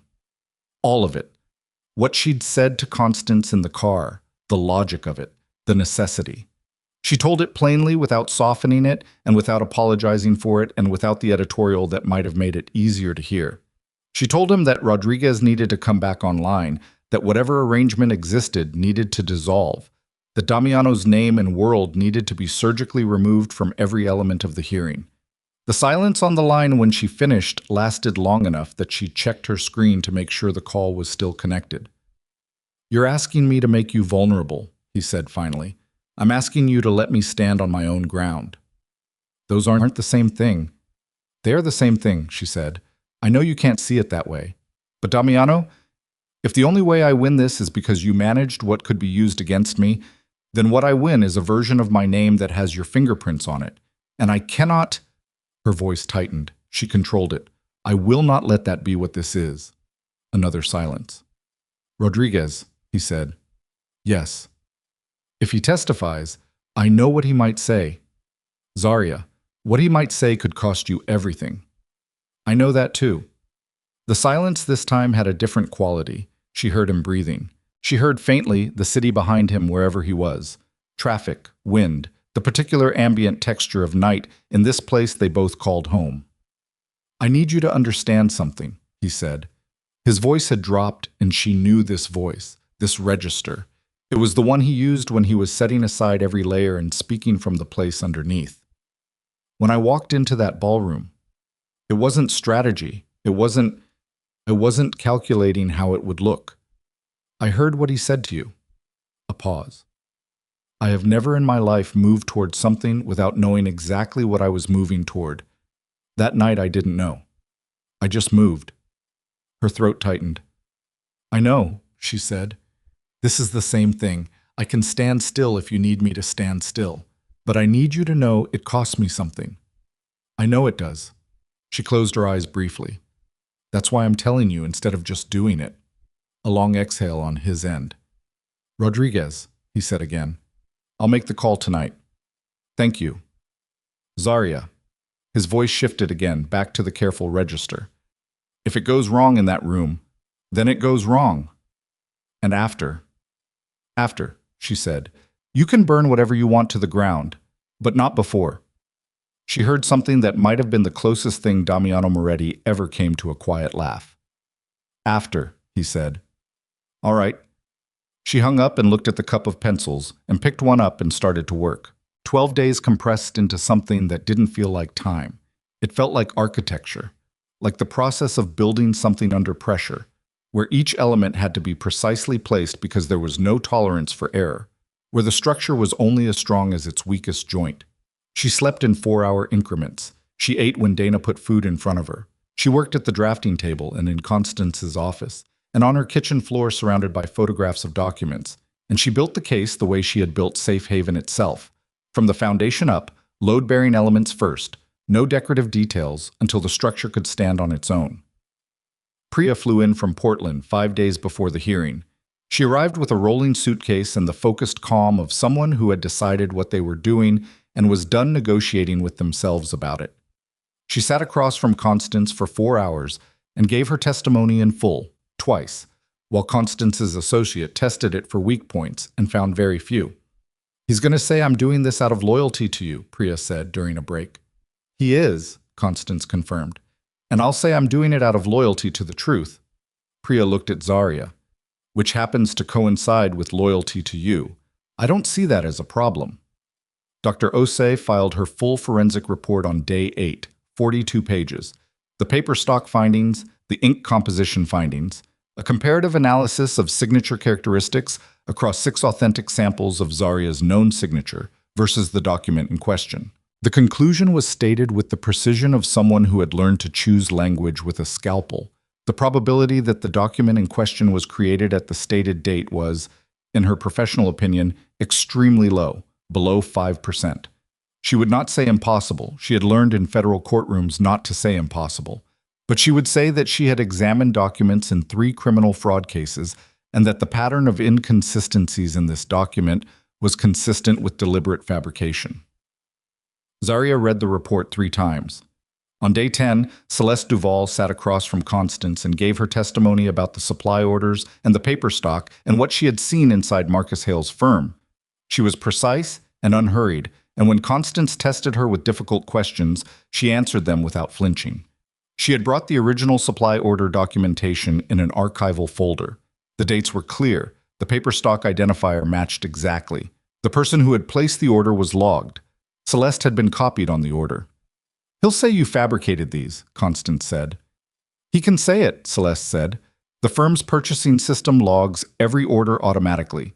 He would have to demonstrate the entire system was altered, every entry, every timestamp." She looked at Constance steadily. "He didn't build anything that careful. He built something he thought no one would look at closely." On day 11, Rodriguez testified. She was not in the room for it. She heard about it from Constance, who called at 6 p.m. with the flat, careful voice of damage assessment. Rodriguez had described the drinks he'd had with Damiano. He'd described Damiano's comment about having an interest in the Safe Haven project moving forward. He'd described clearing the review within a week. He said he hadn't felt threatened. He'd used the phrase professional interest repeatedly. He said he understood it as the comment of a man who had a personal connection to someone involved in the project. Marcus's attorneys would characterize it as influence, as the use of social capital to accelerate a process that should have been independent. How bad is it? Zarya asked. It's not disqualifying, Constance said. It's contextual. It speaks to the environment around the bid, not to the authorship of the design. Those are different questions. But the board will conflate them. Some members might. That's what tomorrow is for. Tomorrow. The ethics hearing. The room. Get some sleep, Constance said. I will, Zarya said. She didn't. She arrived at the architecture board building at 8:45 for a 10 o'clock hearing. The building was a converted civic structure from the 1960s, a long horizontal form, brick-faced, the kind of institutional architecture that had stopped trying to be beautiful and settled for being legible. She had always had complicated feelings about buildings like this. They were honest in a way that more ambitious structures sometimes weren't. She wore a suit she had owned for 4 years, charcoal gray, the one she wore when she wanted to be taken seriously without asking for it. She carried a structured bag with the documentation Constance would use. She wore the wedding ring. She had debated the ring for 20 minutes that morning, whether it was a liability, whether it signaled the thing she was trying to separate herself from. And then she had put it on because it was hers, and she was not going to remove pieces of herself to make other people comfortable. Dana was outside the building. She hadn't asked Dana to come. Don't say anything, Dana said, stepping beside her. I'm not coming in. I'm just walking you to the door. Zarya looked at her. You're not alone, Dana said. You're just going in alone. Those are different things. Zarya nodded. It was the most she could manage without losing something she needed to keep. They walked to the door. Dana stopped. Zarya kept walking. The hearing room held 22 people, which felt simultaneously too many and, given the weight of what was happening in it, not enough. The Architecture Ethics Board occupied a long table at the front, 7 members, a mix of practicing architects and public representatives, and an attorney who served as the board's legal advisor. The chair was a man named Ellison, silver-haired, mid-60s, with the particular quality of carefully maintained neutrality that long institutional service produces. Marcus was already seated at the respondents' table with Sherfield and his team. She felt him before she saw him, that specific displacement of air that some people have in rooms, the gravity she had spent 3 years inside and 2 years learning to live without. She sat down at the petitioner's table with Constance and did not look at him. She looked at the board. 7 people. 7 individuals who would hear the same evidence she had collected and processed and built into a structure over 12 days and would determine whether that structure stood or collapsed. She looked at each of them in turn, briefly, the way she looked at a site before she began designing, taking in the existing conditions, noting the constraints, reading the landscape. The chair called the hearing to order at 10:03. Sherfield opened for Marcus. He was smoother than he had been in the injunction hearing. Recalibrated, she could feel the recalibration.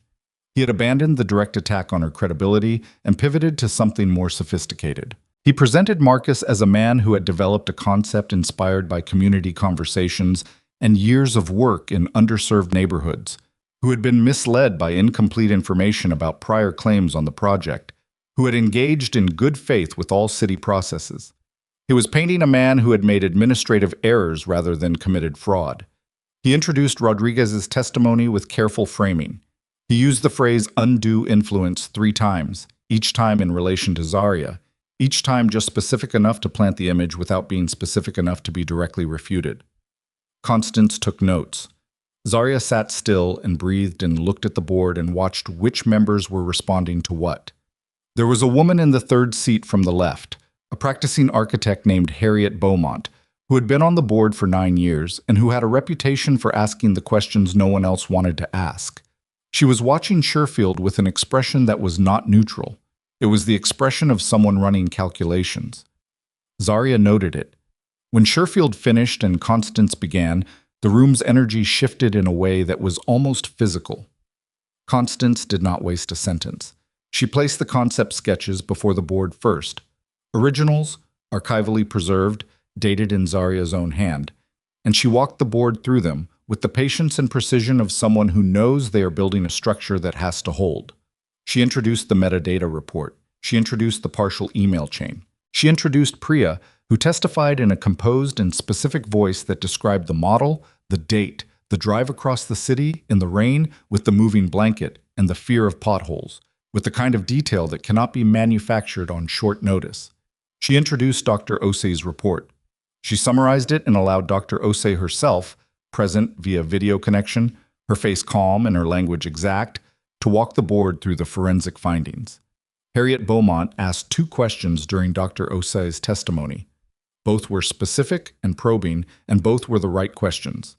Zaria watched the board's legal advisor write something on his notepad, and then Constance introduced Celeste Duval. This was the moment. Zaria felt the room shift when Celeste began speaking.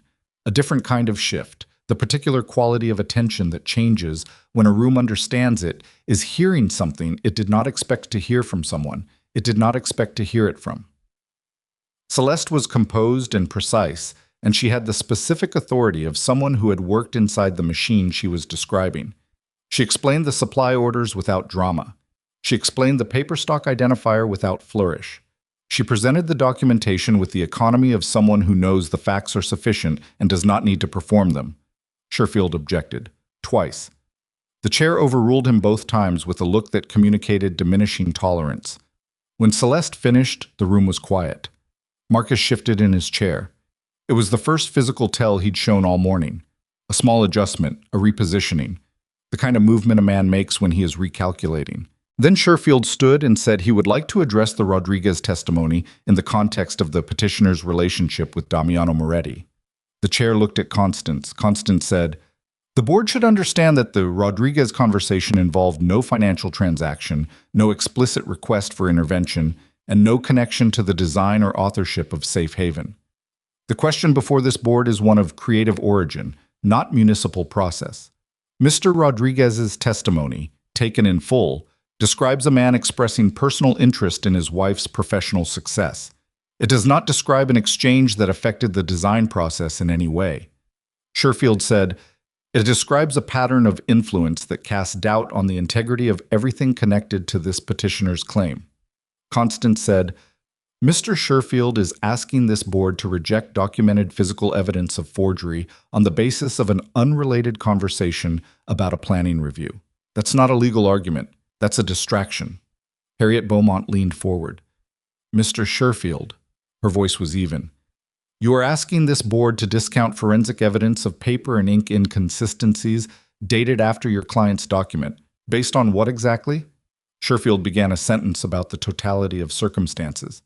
Harriet Beaumont said, "The forensic evidence is either valid or it isn't. Can you offer any scientific challenge to Dr. Osei's methodology?"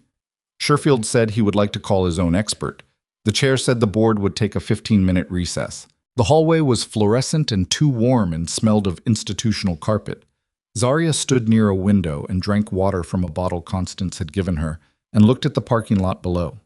Constance stood beside her and said nothing because she understood that this was not a moment for talking. Zaria's hands were steady. She noted that. She had expected them not to be. The door to the hearing room opened and Marcus Hale came out. Constance stiffened beside her. Marcus walked toward her and stopped at a distance that was close enough to be intentional and far enough to be technically appropriate. He was not looking at Constance. He was looking at Zaria. "This doesn't have to go further," he said. Low voice. Controlled. She looked at him. "Co-design credit," he said. Your name and mine. The project moves forward. The contract is executed. Everybody." "No," she said. "Zaria, I am not going to co-design credit a project I designed alone." Her voice was quiet. Not angry. She had moved through the anger, and what was on the other side was something cleaner and harder. "You know what you did. I know what you did. And by the end of this hearing, 7 other people are going to know it too." His jaw tightened. "My expert is going to challenge every piece of forensic—" "I know he is." She held his gaze. "And Dr. Osei is going to answer every challenge with 42 pages of documented methodology and 3 federal cases as her professional record. So," she tilted her head slightly, "you should go back inside." Something moved behind his eyes. She had seen it once before, in the ballroom, when Damiano had walked in. That animal recognition of a situation that has gone past the point of management. "Your husband's name is going to be in this room," he said. "The last tool in the box. Whatever that does to your reputation, My husband's name is Damiano Moretti, and I married him because I chose to, she said. What happens with his name in that room is between me and the evidence, not between me and you. She looked at him steadily. We're done talking. He stood there for one more second, that specific second of a man deciding whether to escalate or withdraw. And then Sherfield appeared in the hallway doorway and said something quietly, and Marcus turned and went back inside. Constance exhaled beside her. Are you all right? Constance asked. Yes. Zarya looked at the parking lot for another moment. Let's go back in. Marcus's expert was a document examiner named Pratt, who had been in private practice for 11 years and whose resume was solid enough to be credible and thin enough to be attackable. He challenged the paper stock findings on the basis of manufacturing variation, arguing that paper stock identifiers could be inconsistent across batches and that the identifier Celeste had referenced might not be definitive. Dr. Osei, recalled via video, addressed each point in sequence with the patience of someone who has done this before in rooms with higher stakes.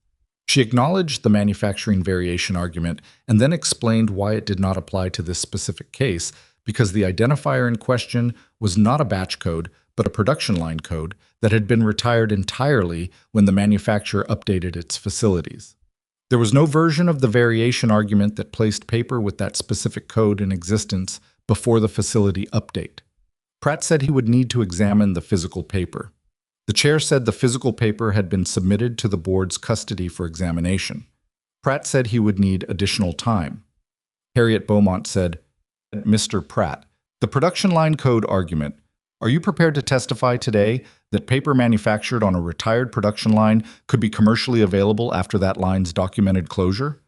Pratt said he was not prepared to testify to that specifically. Harriet Beaumont sat back. The room was very quiet, and then the door at the back of the hearing room opened and a woman walked in. Zarya didn't know her.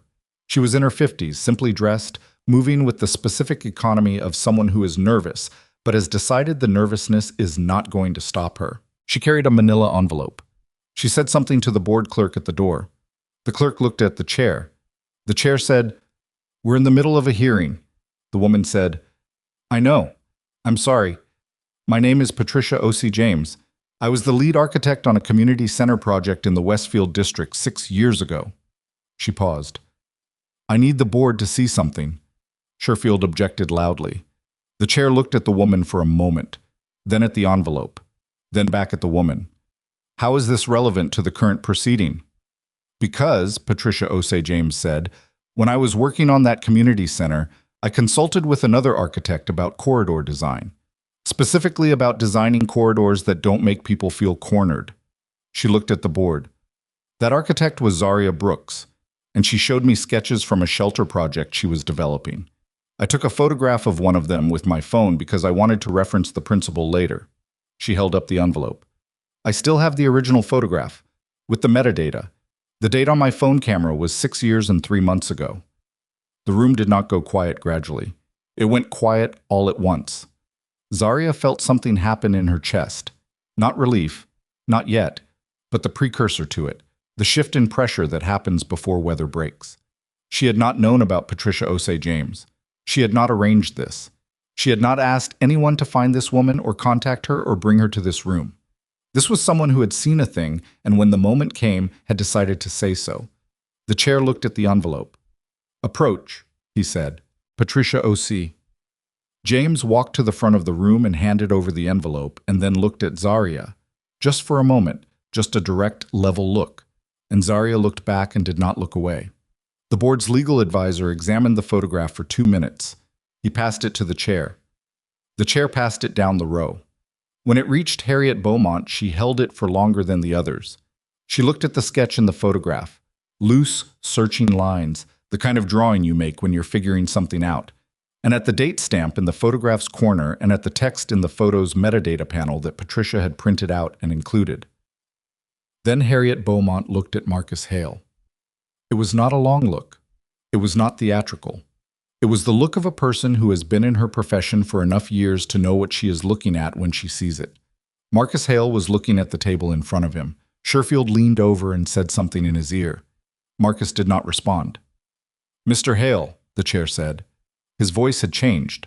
Not dramatically, But the quality of careful neutrality that had been its texture all morning had given way to something firmer underneath. "Do you have a response to this photograph?" Sherfield started to answer for him. The chair said, "I'm asking your client." A silence that lasted long enough to become its own evidence. Marcus Hale picked up the glass of water in front of him and drank from it and set it down and did not look at anyone while he did it. Then he said, "I would like to consult with my counsel." "You'll have that opportunity," the chair said. "The board is going to take a 30-minute recess. During that recess, I will be asking our legal advisor to prepare a summary of the evidentiary record as it currently stands. When we return," he looked at Sherfield and through Sherfield at Marcus, "I expect a clear statement from the respondent's side about how they would like to proceed." The gavel came down. The room erupted, not loudly, but with the specific energy of 22 people all beginning to speak to the person nearest them at once, the collective exhale of a room that has been holding its breath for 3 hours. Constance gripped Zaria's arm. Not dramatically, just a firm, brief contact that said, "I feel this too." Zaria looked at the front of the room where the board members were gathering their papers and speaking quietly to each other. And she thought about the sketch in Patricia's photograph. Her own lines, her own uncertain early thinking on a project she had begun out of love, existing in someone else's phone camera all these years stored and forgotten and then retrieved at the moment it was needed. She thought about how many people there were in the world who had seen something real and remembered it. She thought about her mother. She stood up from the table and walked to the back of the room, and Patricia Osei James was standing near the door, and Zaria stopped in front of her and said, "I don't know how to thank you." Patricia shook her head. "I almost didn't come. I kept telling myself it wasn't my place, that I didn't know enough about the situation, that maybe I was wrong about what I'd seen." She looked at Zaria directly. "My daughter called me this morning and told me about the hearing. She follows your work." A pause. She said, "Mom, if you have something that helps her, you have to go." Patricia looked at her hands briefly. She was right. "She was," Zaria said. The door opened and Marcus Hale walked past them into the hallway with Sherfield and his team, moving fast. The specific urgency of a huddle that is no longer about strategy, but about damage control. Zaria watched him go. She watched the set of his shoulders, the way his head was angled toward Sherfield, the posture of a man who has just seen the floor give way under a structure he thought he'd built on solid ground. He did not look at her. In 30 minutes, she would go back into that room. In 30 minutes, the board would reconvene, and the chair would ask Marcus Hale how he would like to proceed, and whatever Marcus said next would determine the final shape of this. She had 12 days ago walked away from every protection she'd been offered. She had walked into this room alone, and the room had given her back something she had never arranged for, never requested, never known existed. A woman with a phone photograph from 6 years ago, a woman whose daughter had told her to go. She pressed her back against the hallway wall. She breathed. She was still standing there when Constance came out and stood beside her and said quietly, "They're asking Marcus to present a formal response. Sherfield is pushing for another continuance. The chair is not inclined to grant one." Good. His expert has gone quiet. Pratt walked out to make a phone call and hasn't come back. Even better. Zaria. Constance looked at her with the expression she used when she needed to be precise about something that mattered. "The board is going to rule today, one way or another. Whatever Marcus says in the next 30 minutes, today is the day." Zaria looked at the hearing room door. Through it was a table and 7 people in the last 3 years of her life assembled into evidence, and the name she had been trying to reclaim from the moment it was taken. "Okay," she said. "Are you ready?" She thought about the corridor section of the model. The clean arc of balsa wood bent over a form at 2 a.m. The line she had drawn from her mother's fear. The word she'd written in a notebook margin. An exhale. She thought about Damiano on a kitchen floor in good clothes. She thought about Dana at the building door, not coming in. She thought about her mother's face after the decision was made.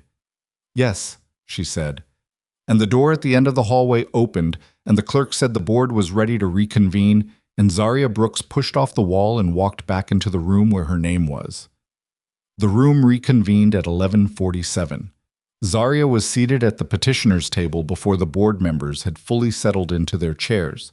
She had used the 30 minutes the way she used the minutes before a client presentation, not reviewing materials, not running through arguments, but sitting quietly with her own breathing until the noise inside her head organized itself into something manageable. She had learned that from her mother, who had learned it the way people learn things they need in order to survive.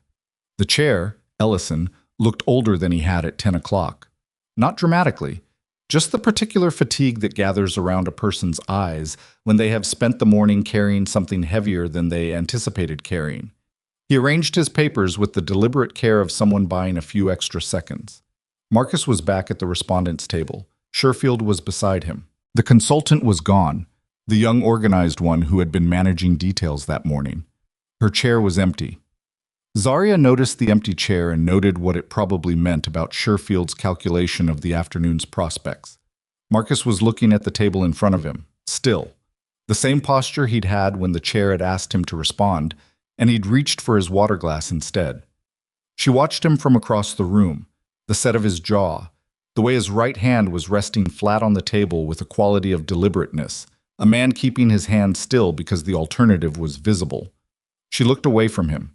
The chair said, "Mr. Sherfield, the board is prepared to hear the respondent's formal position."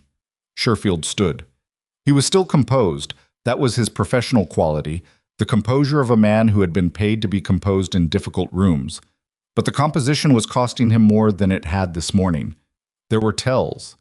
The half-second delay before he began, the way his hand touched the table edge briefly before releasing. "The respondent," Sherfield said, "acknowledges the significant weight of the evidentiary record as presented by the petitioner." The room did not move.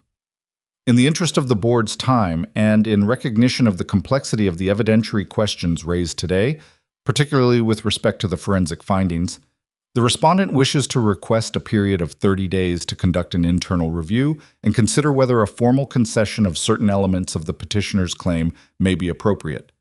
Harriet Beaumont said, "Certain elements." Sherfield said, "The respondent is not at this time. Mr. Sherfield." Harriet Beaumont's voice was not loud. It did not need to be. It had the quality of a structural beam. It held weight by virtue of what it was, not by how much space it occupied. Your client presented this board with a document that forensic evidence indicates was created after its stated date. Your client presented testimony from a former city official that describes influence being exercised in a related municipal process.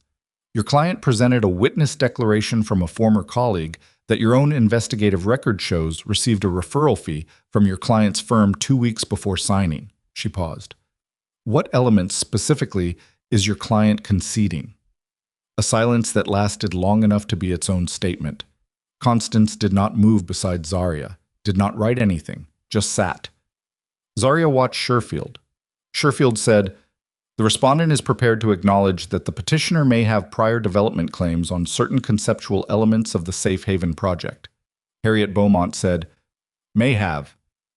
At this time, the respondent, Mr. Sherfield, the chair spoke now, quietly.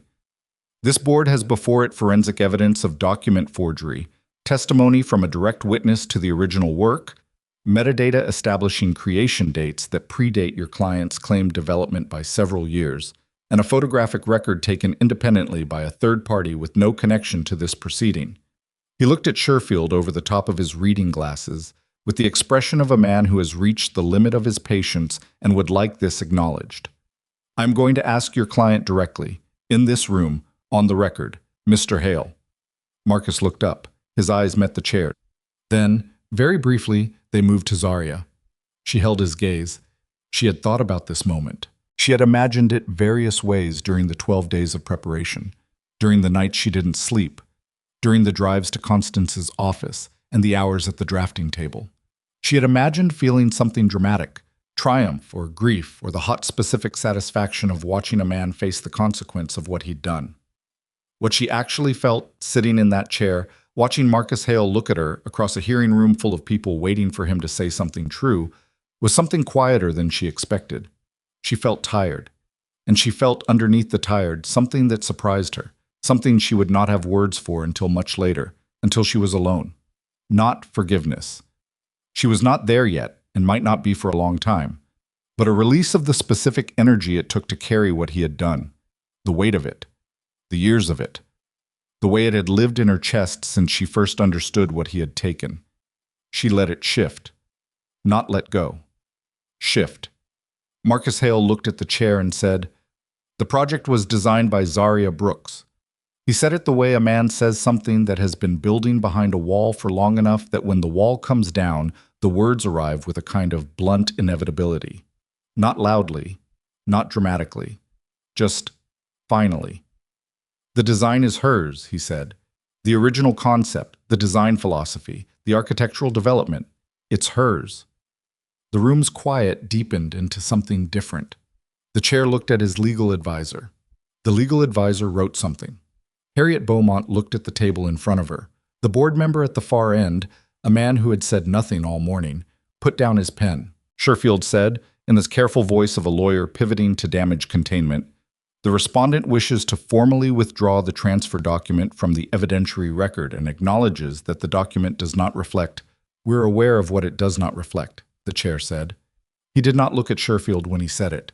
Constance's hand found Zaria's arm under the table. A brief, firm pressure, Zaria breathed. The board deliberated for 40 minutes. She spent them in the hallway again, this time with Constance and Priya and Patricia Osei-James, the four of them in the particular quiet of people who have done everything that could be done and are now waiting for what they cannot control. Priya brought water from a machine down the hall. Patricia sat with her hands folded and her eyes on the middle distance. Constance checked her phone once and put it away. Nobody suggested they talk about anything. At 12:51, the clerk opened the door and said the board was ready. They went back in. The chair read the board's findings in the flat declarative voice of official record. He read them in full, without editorial, which meant Zaria had to hold the full weight of each sentence as it arrived instead of receiving a summary. The board found that the documentary evidence presented by the petitioner, including dated concept sketches, email chain records, hard drive metadata, and photographic records taken by an independent third party, established a preponderance of evidence that the safe haven architectural design had been originated by Zaria Brooks no later than the date established by the earliest authenticated materials. The board found that the transfer document presented by the respondent was inconsistent with its stated creation date based on forensic analysis of physical materials and could not be authenticated as a legitimate legal instrument. The board found that the award presented to Marcus Hale at the Callaway Gala had been granted on the basis of a claim of original authorship that the evidentiary record did not support. The board voted 6-1 to revoke the award. The board voted 5-2 to freeze the contract, pending investigation by the appropriate city authorities. The board voted unanimously to open a formal disciplinary inquiry into Marcus Hale's professional conduct, with findings to be reported to the state licensing authority. The chair set down the paper and looked across the room. "Ms. Brooks," he said, "the board recognizes Safe Haven as your work. The record will reflect that." A pause. "I'm sorry this took the form it did." She nodded. She did not trust her voice for anything more complicated than that. Marcus was already standing. Sherfield had a hand on his arm. They moved toward the door with the specific compressed velocity of people who are leaving before the room can fully register what has just happened. She watched Marcus walk toward the exit, and she waited for him to look at her. Some part of her expected it, expected the last look, the final assessment. But he didn't. He walked out of the room without looking back. The door closed behind him. She looked at the door for a moment. Then she turned back to the room, to Constance, who was pressing her fingers against her own eyes very briefly, in the way of a woman maintaining composure by the thinnest margin, to Priya, who had her hand over her mouth, to Patricia, who was looking at Zaria with an expression she recognized, the expression of a person who did the right thing and has been quietly uncertain about it until this moment and is no longer uncertain. The board members were gathering their papers. The room was beginning the business of dispersing. Someone was speaking to the clerk, the sound of professional motion filling the space where held breath had been. Harriet Beaumont passed the petitioner's table on her way out. She didn't stop. But she looked at Zaria directly as she passed and gave her a single nod. The nod of one architect to another, of recognition without sentiment. And then she was gone. Zaria looked at the front of the room, at the board table mostly empty now, at the chair where she had sat for the past 3 hours, at the window behind the board table that showed a rectangle of October sky, gray and flat and entirely unremarkable. She breathed. Outside the building. Dana was in the parking lot. Still. She had been in the parking lot for 3 hours. She was sitting on the hood of her car, and she looked up when Zarya came through the door, and she read the answer in Zarya's face before Zarya had crossed half the distance between them. Dana got off the hood and met her halfway, and wrapped both arms around her and said nothing. Zarya stood in the parking lot in her charcoal gray suit and let herself be held for a moment and looked at the gray sky over Dana's shoulder and felt the specific quality of exhaustion that lives on the other side of a sustained, consuming effort. Not the comfortable tiredness of a good day's work, but the hollow tiredness of a body that has been running on something other than rest for long enough that it has forgotten what rest feels like. "It's over?" Dana said. Her voice was muffled slightly against Zarya's shoulder. "It's over." Dana held on for another moment. Then she pulled back and looked at Zarya's face, and her own face did something complicated. Relief and grief and anger, all moving through it at once. The particular mix that belongs to someone who has been afraid on behalf of a person they love and is now releasing all of that fear at once. "I want to say something terrible about Marcus Hale," Dana said. "Go ahead." "I'm not going to, because you won, and he doesn't deserve the syllables." Dana wiped her eye with the back of her hand in a gesture that was impatient rather than tender. "But I want to." "I know." "Are you hungry? You haven't eaten since... I don't know when I last ate." "Get in the car," Dana said. She called Damiano from the parking lot before she got in Dana's car. He answered in one ring, same as always. She said, "It's done." A silence that lasted 2 seconds, maybe 3. In someone else she might have called it hesitation. In Damiano she knew it for what it was. The specific quality of a man absorbing something he has been carrying the possibility of for weeks. "Zarya," he said, "they revoked the award. The contract is frozen. Disciplinary inquiry." She said it flat, the same way she'd told him bad news throughout this process, because the delivery didn't change the content. He admitted it, in the room, on record. Another silence. "Are you all right?" he said. She thought about it honestly.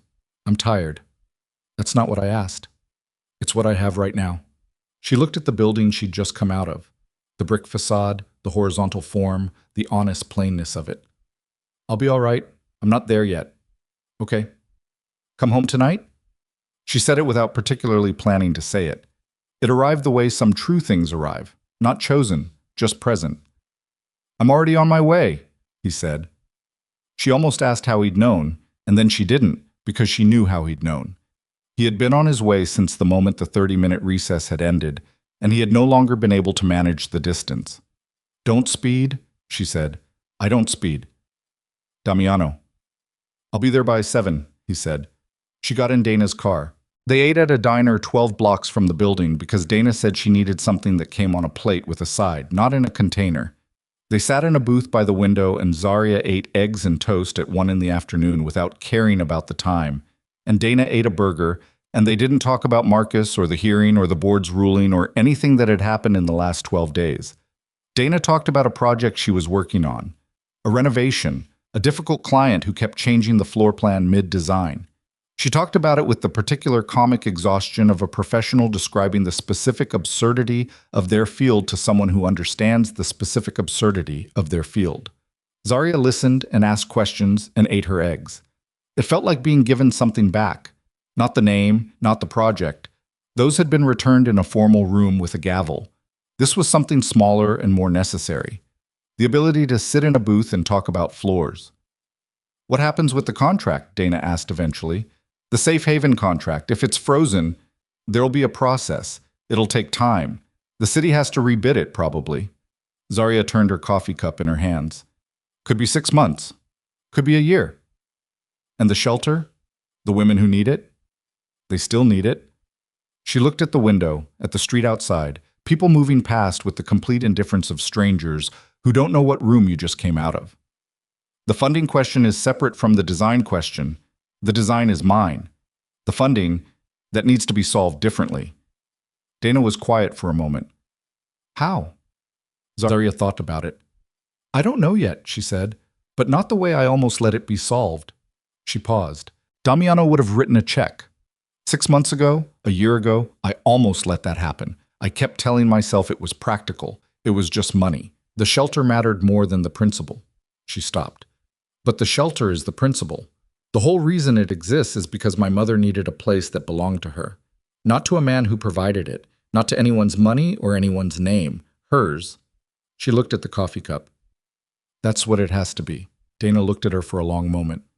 Okay, she said. Then we figure it out. We do. After you sleep. After I sleep. She was home by 4. She spent an hour doing almost nothing, sitting in the apartment in the afternoon light, still in the suit, shoes off, not looking at her phone, not at the drafting table, just sitting in the chair by the window that she liked because it caught the late light at a specific angle and had been the reason she'd chosen this apartment, and she almost never sat in it because she was almost never still. She sat in it now. She thought about her mother.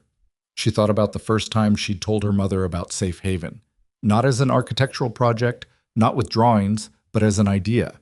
She'd been on the phone and she'd described the concept in plain language, the way she'd described things before she had professional vocabulary for them.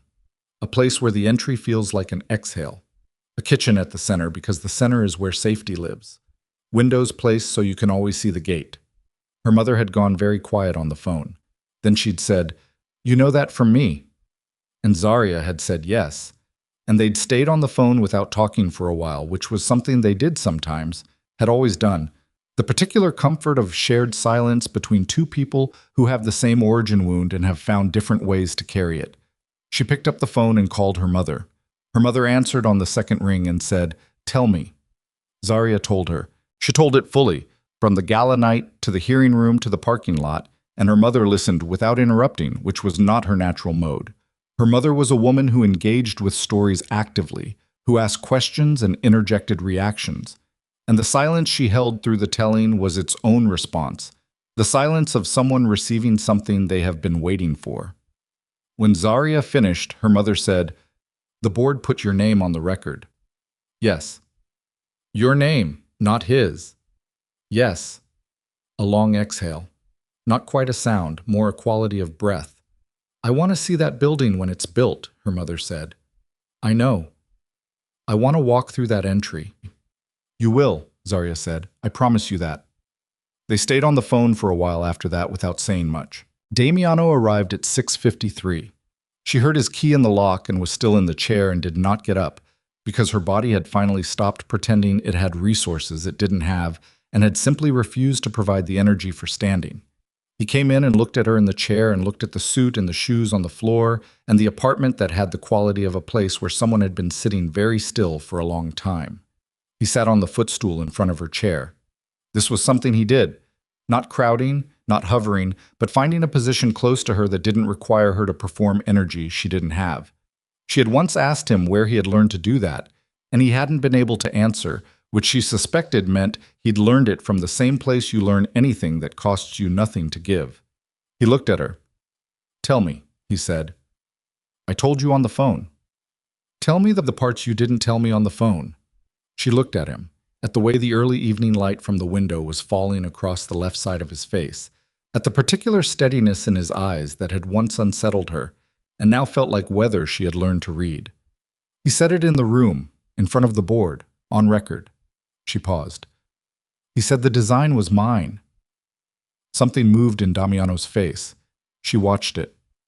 "What did that feel like?" he asked. She thought about it honestly, the way she had been trying to be honest with herself all day. Like finishing something that's been unfinished for so long you'd stop noticing it wasn't done. She looked at her hands. Not relief exactly. Something quieter than relief. He nodded. "Are you angry?" she asked. "About which part?" "Any of it." He looked at the window for a moment. "I'm angry that it took this long, that you had to build a case in 12 days to prove that your own work is yours. That the system—" He stopped. His jaw tightened slightly. "Yes, I'm angry. But you stayed out of it." "Yes." "The whole time." "Yes." He looked back at her. "It was the hardest thing I've done in a long time. And I don't say that for credit. I say it so you know I understand what you asked." She held his gaze. "I know you understand it." "Rodriguez," he said, "I need to tell you, When I made that call, the arrangement I made, I've been thinking about it since you told me to end it, whether it was different enough from what I usually do that it didn't cross a line, or whether I told myself that because I wanted it to be true. She was quiet. I don't know the answer, he said. I think I did it out of, he paused, fear, for you, which doesn't make it right. No, she said. It doesn't. I know. She looked at him for a long moment. At this man who had built an empire on the particular currency of people being afraid of him and who was sitting on her footstool in the early evening telling her he wasn't sure he'd done the right thing, the specific vulnerability of it, how much it cost him, how he didn't perform the cost. We'll talk about it more, she said. Not tonight, but more. Okay. And Damiano.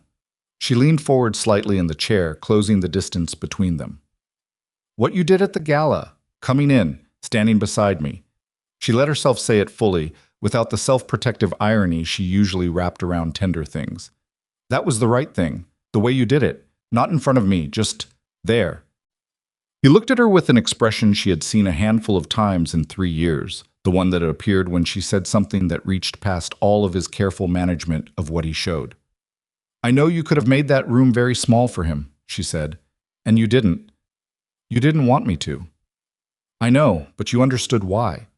The first time I explained it, you understood why. She looked at him. That's not a small thing. He reached over and took her hand. Not dramatically, just took it, her hand in his, the familiar weight of his palm.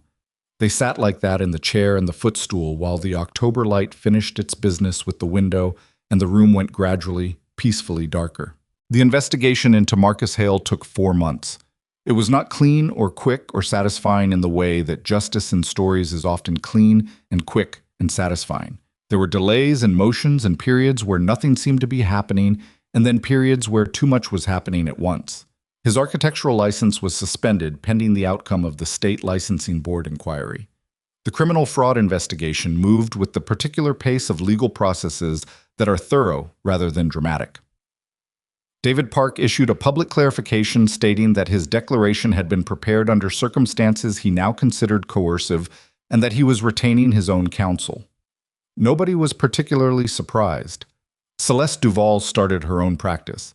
She sent Zaria a brief email when she did, not asking for anything, just a professional courtesy, the kind of communication that carries meaning by existing at all.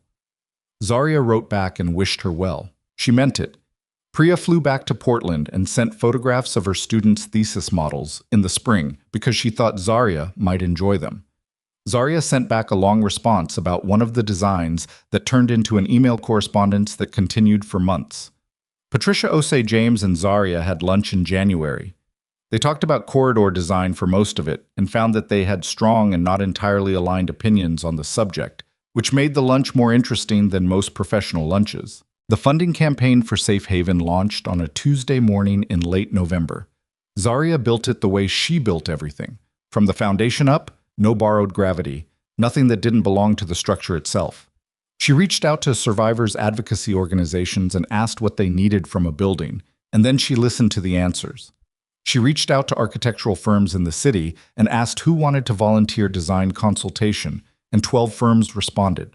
She built a coalition of local businesses willing to contribute materials and services. She launched a public fundraising effort that was transparent to the last dollar. Every contribution listed, every expenditure explained, nothing opaque. Damiano submitted his construction company through the formal bidding process, same as everyone else. He met the requirements, provided the documentation, competed on the merits. He did not call anyone. He did not accelerate anything. He waited for the committee's review the same way every other bidder waited. His company was selected because their bid was the strongest. He told her that night over dinner, and she said, "Good," and meant it. The groundbreaking was in March. A cold day, the kind that couldn't decide whether it was winter's end or spring's reluctance. The sky doing something complicated with light and cloud that never quite became either gray or blue. She wore a hard hat that didn't fit right and stood on ground that had been cleared and graded and was ready to receive what she had designed for it. And she put a shovel in the earth and turned it and felt the specific weight of changed ground and thought about her mother and thought about the words she had written in a notebook margin 6 years ago. An exhale. Safe Haven opened in October, almost exactly a year after the gala. The opening was not the Callaway Gala. It was not 400 people in a ballroom above the city with open bars and auction items starting at 15,000. It was several hundred people on a courtyard and a street outside a building in a neighborhood that had not previously had something like this. And the people came because they wanted to be there, which is a different quality of attendance. Her mother walked through the entry corridor at 11 in the morning. Zarya stood to the side and watched her do it. Her mother walked the full length of the corridor at a pace that was slower than her normal pace. The pace of a person who is paying attention to something specific, something interior. At the end of the corridor, she stopped. She stood for a moment with her back to Zarya. Her shoulders rose and fell. Then she turned around. Her face was not a complicated face in that moment. It was not grief or triumph or any of the layered things that Zarya had braced herself for. It was simpler than that. It was the face of a woman who has arrived somewhere she needed to arrive. She looked at her daughter. She said, "It's exactly right." Zarya said, "Yes." Her mother walked back down the corridor and took her arm, and they went out to the courtyard where Dana was organizing volunteers, and Priya was there from Portland, and Celeste was there because Zarya had invited her, and the community kitchen was open, and the smell of food had made its way through the building's center the way she had designed it to do. The bronze plaque was beside the main entrance. She had seen it during installation and had not looked at it again until today. She stopped in front of it now, her mother beside her, and looked at it. Designed by Zarya Brooks. 7 words. Sans serif font. Good weight. Well spaced. The kind of plaque that does not try to be more than it is. She looked at those 7 words for a moment. She had imagined this moment 100 times during the 12 days and the months after, and the long construction process, and the fundraising, and every moment she had been tired or afraid or uncertain. She had imagined what it would feel like to see her name on what she had built. It felt like what her mother had said. Exactly right. The reporters who came to the opening found her in the courtyard in the afternoon, in the sun that had finally decided to be actual sun, and asked questions she answered in the specific terms of the work, the design choices, the community consultation, the coalition that had built the funding structure. One of them asked where her husband was. She smiled. She looked across the courtyard to where Damiano was standing near the garden wall, talking to one of the building committee members. He was slightly out of the way, in no one's photograph, wearing the same kind of suit he always wore, but no different one for the occasion, doing what he had come to do, which was be there and not be the center of it. She excused herself from the reporter. She walked across the courtyard. He saw her coming and stopped mid-sentence in what he was saying and waited. That particular quality of his waiting, fully present, not performing patience but actually having it.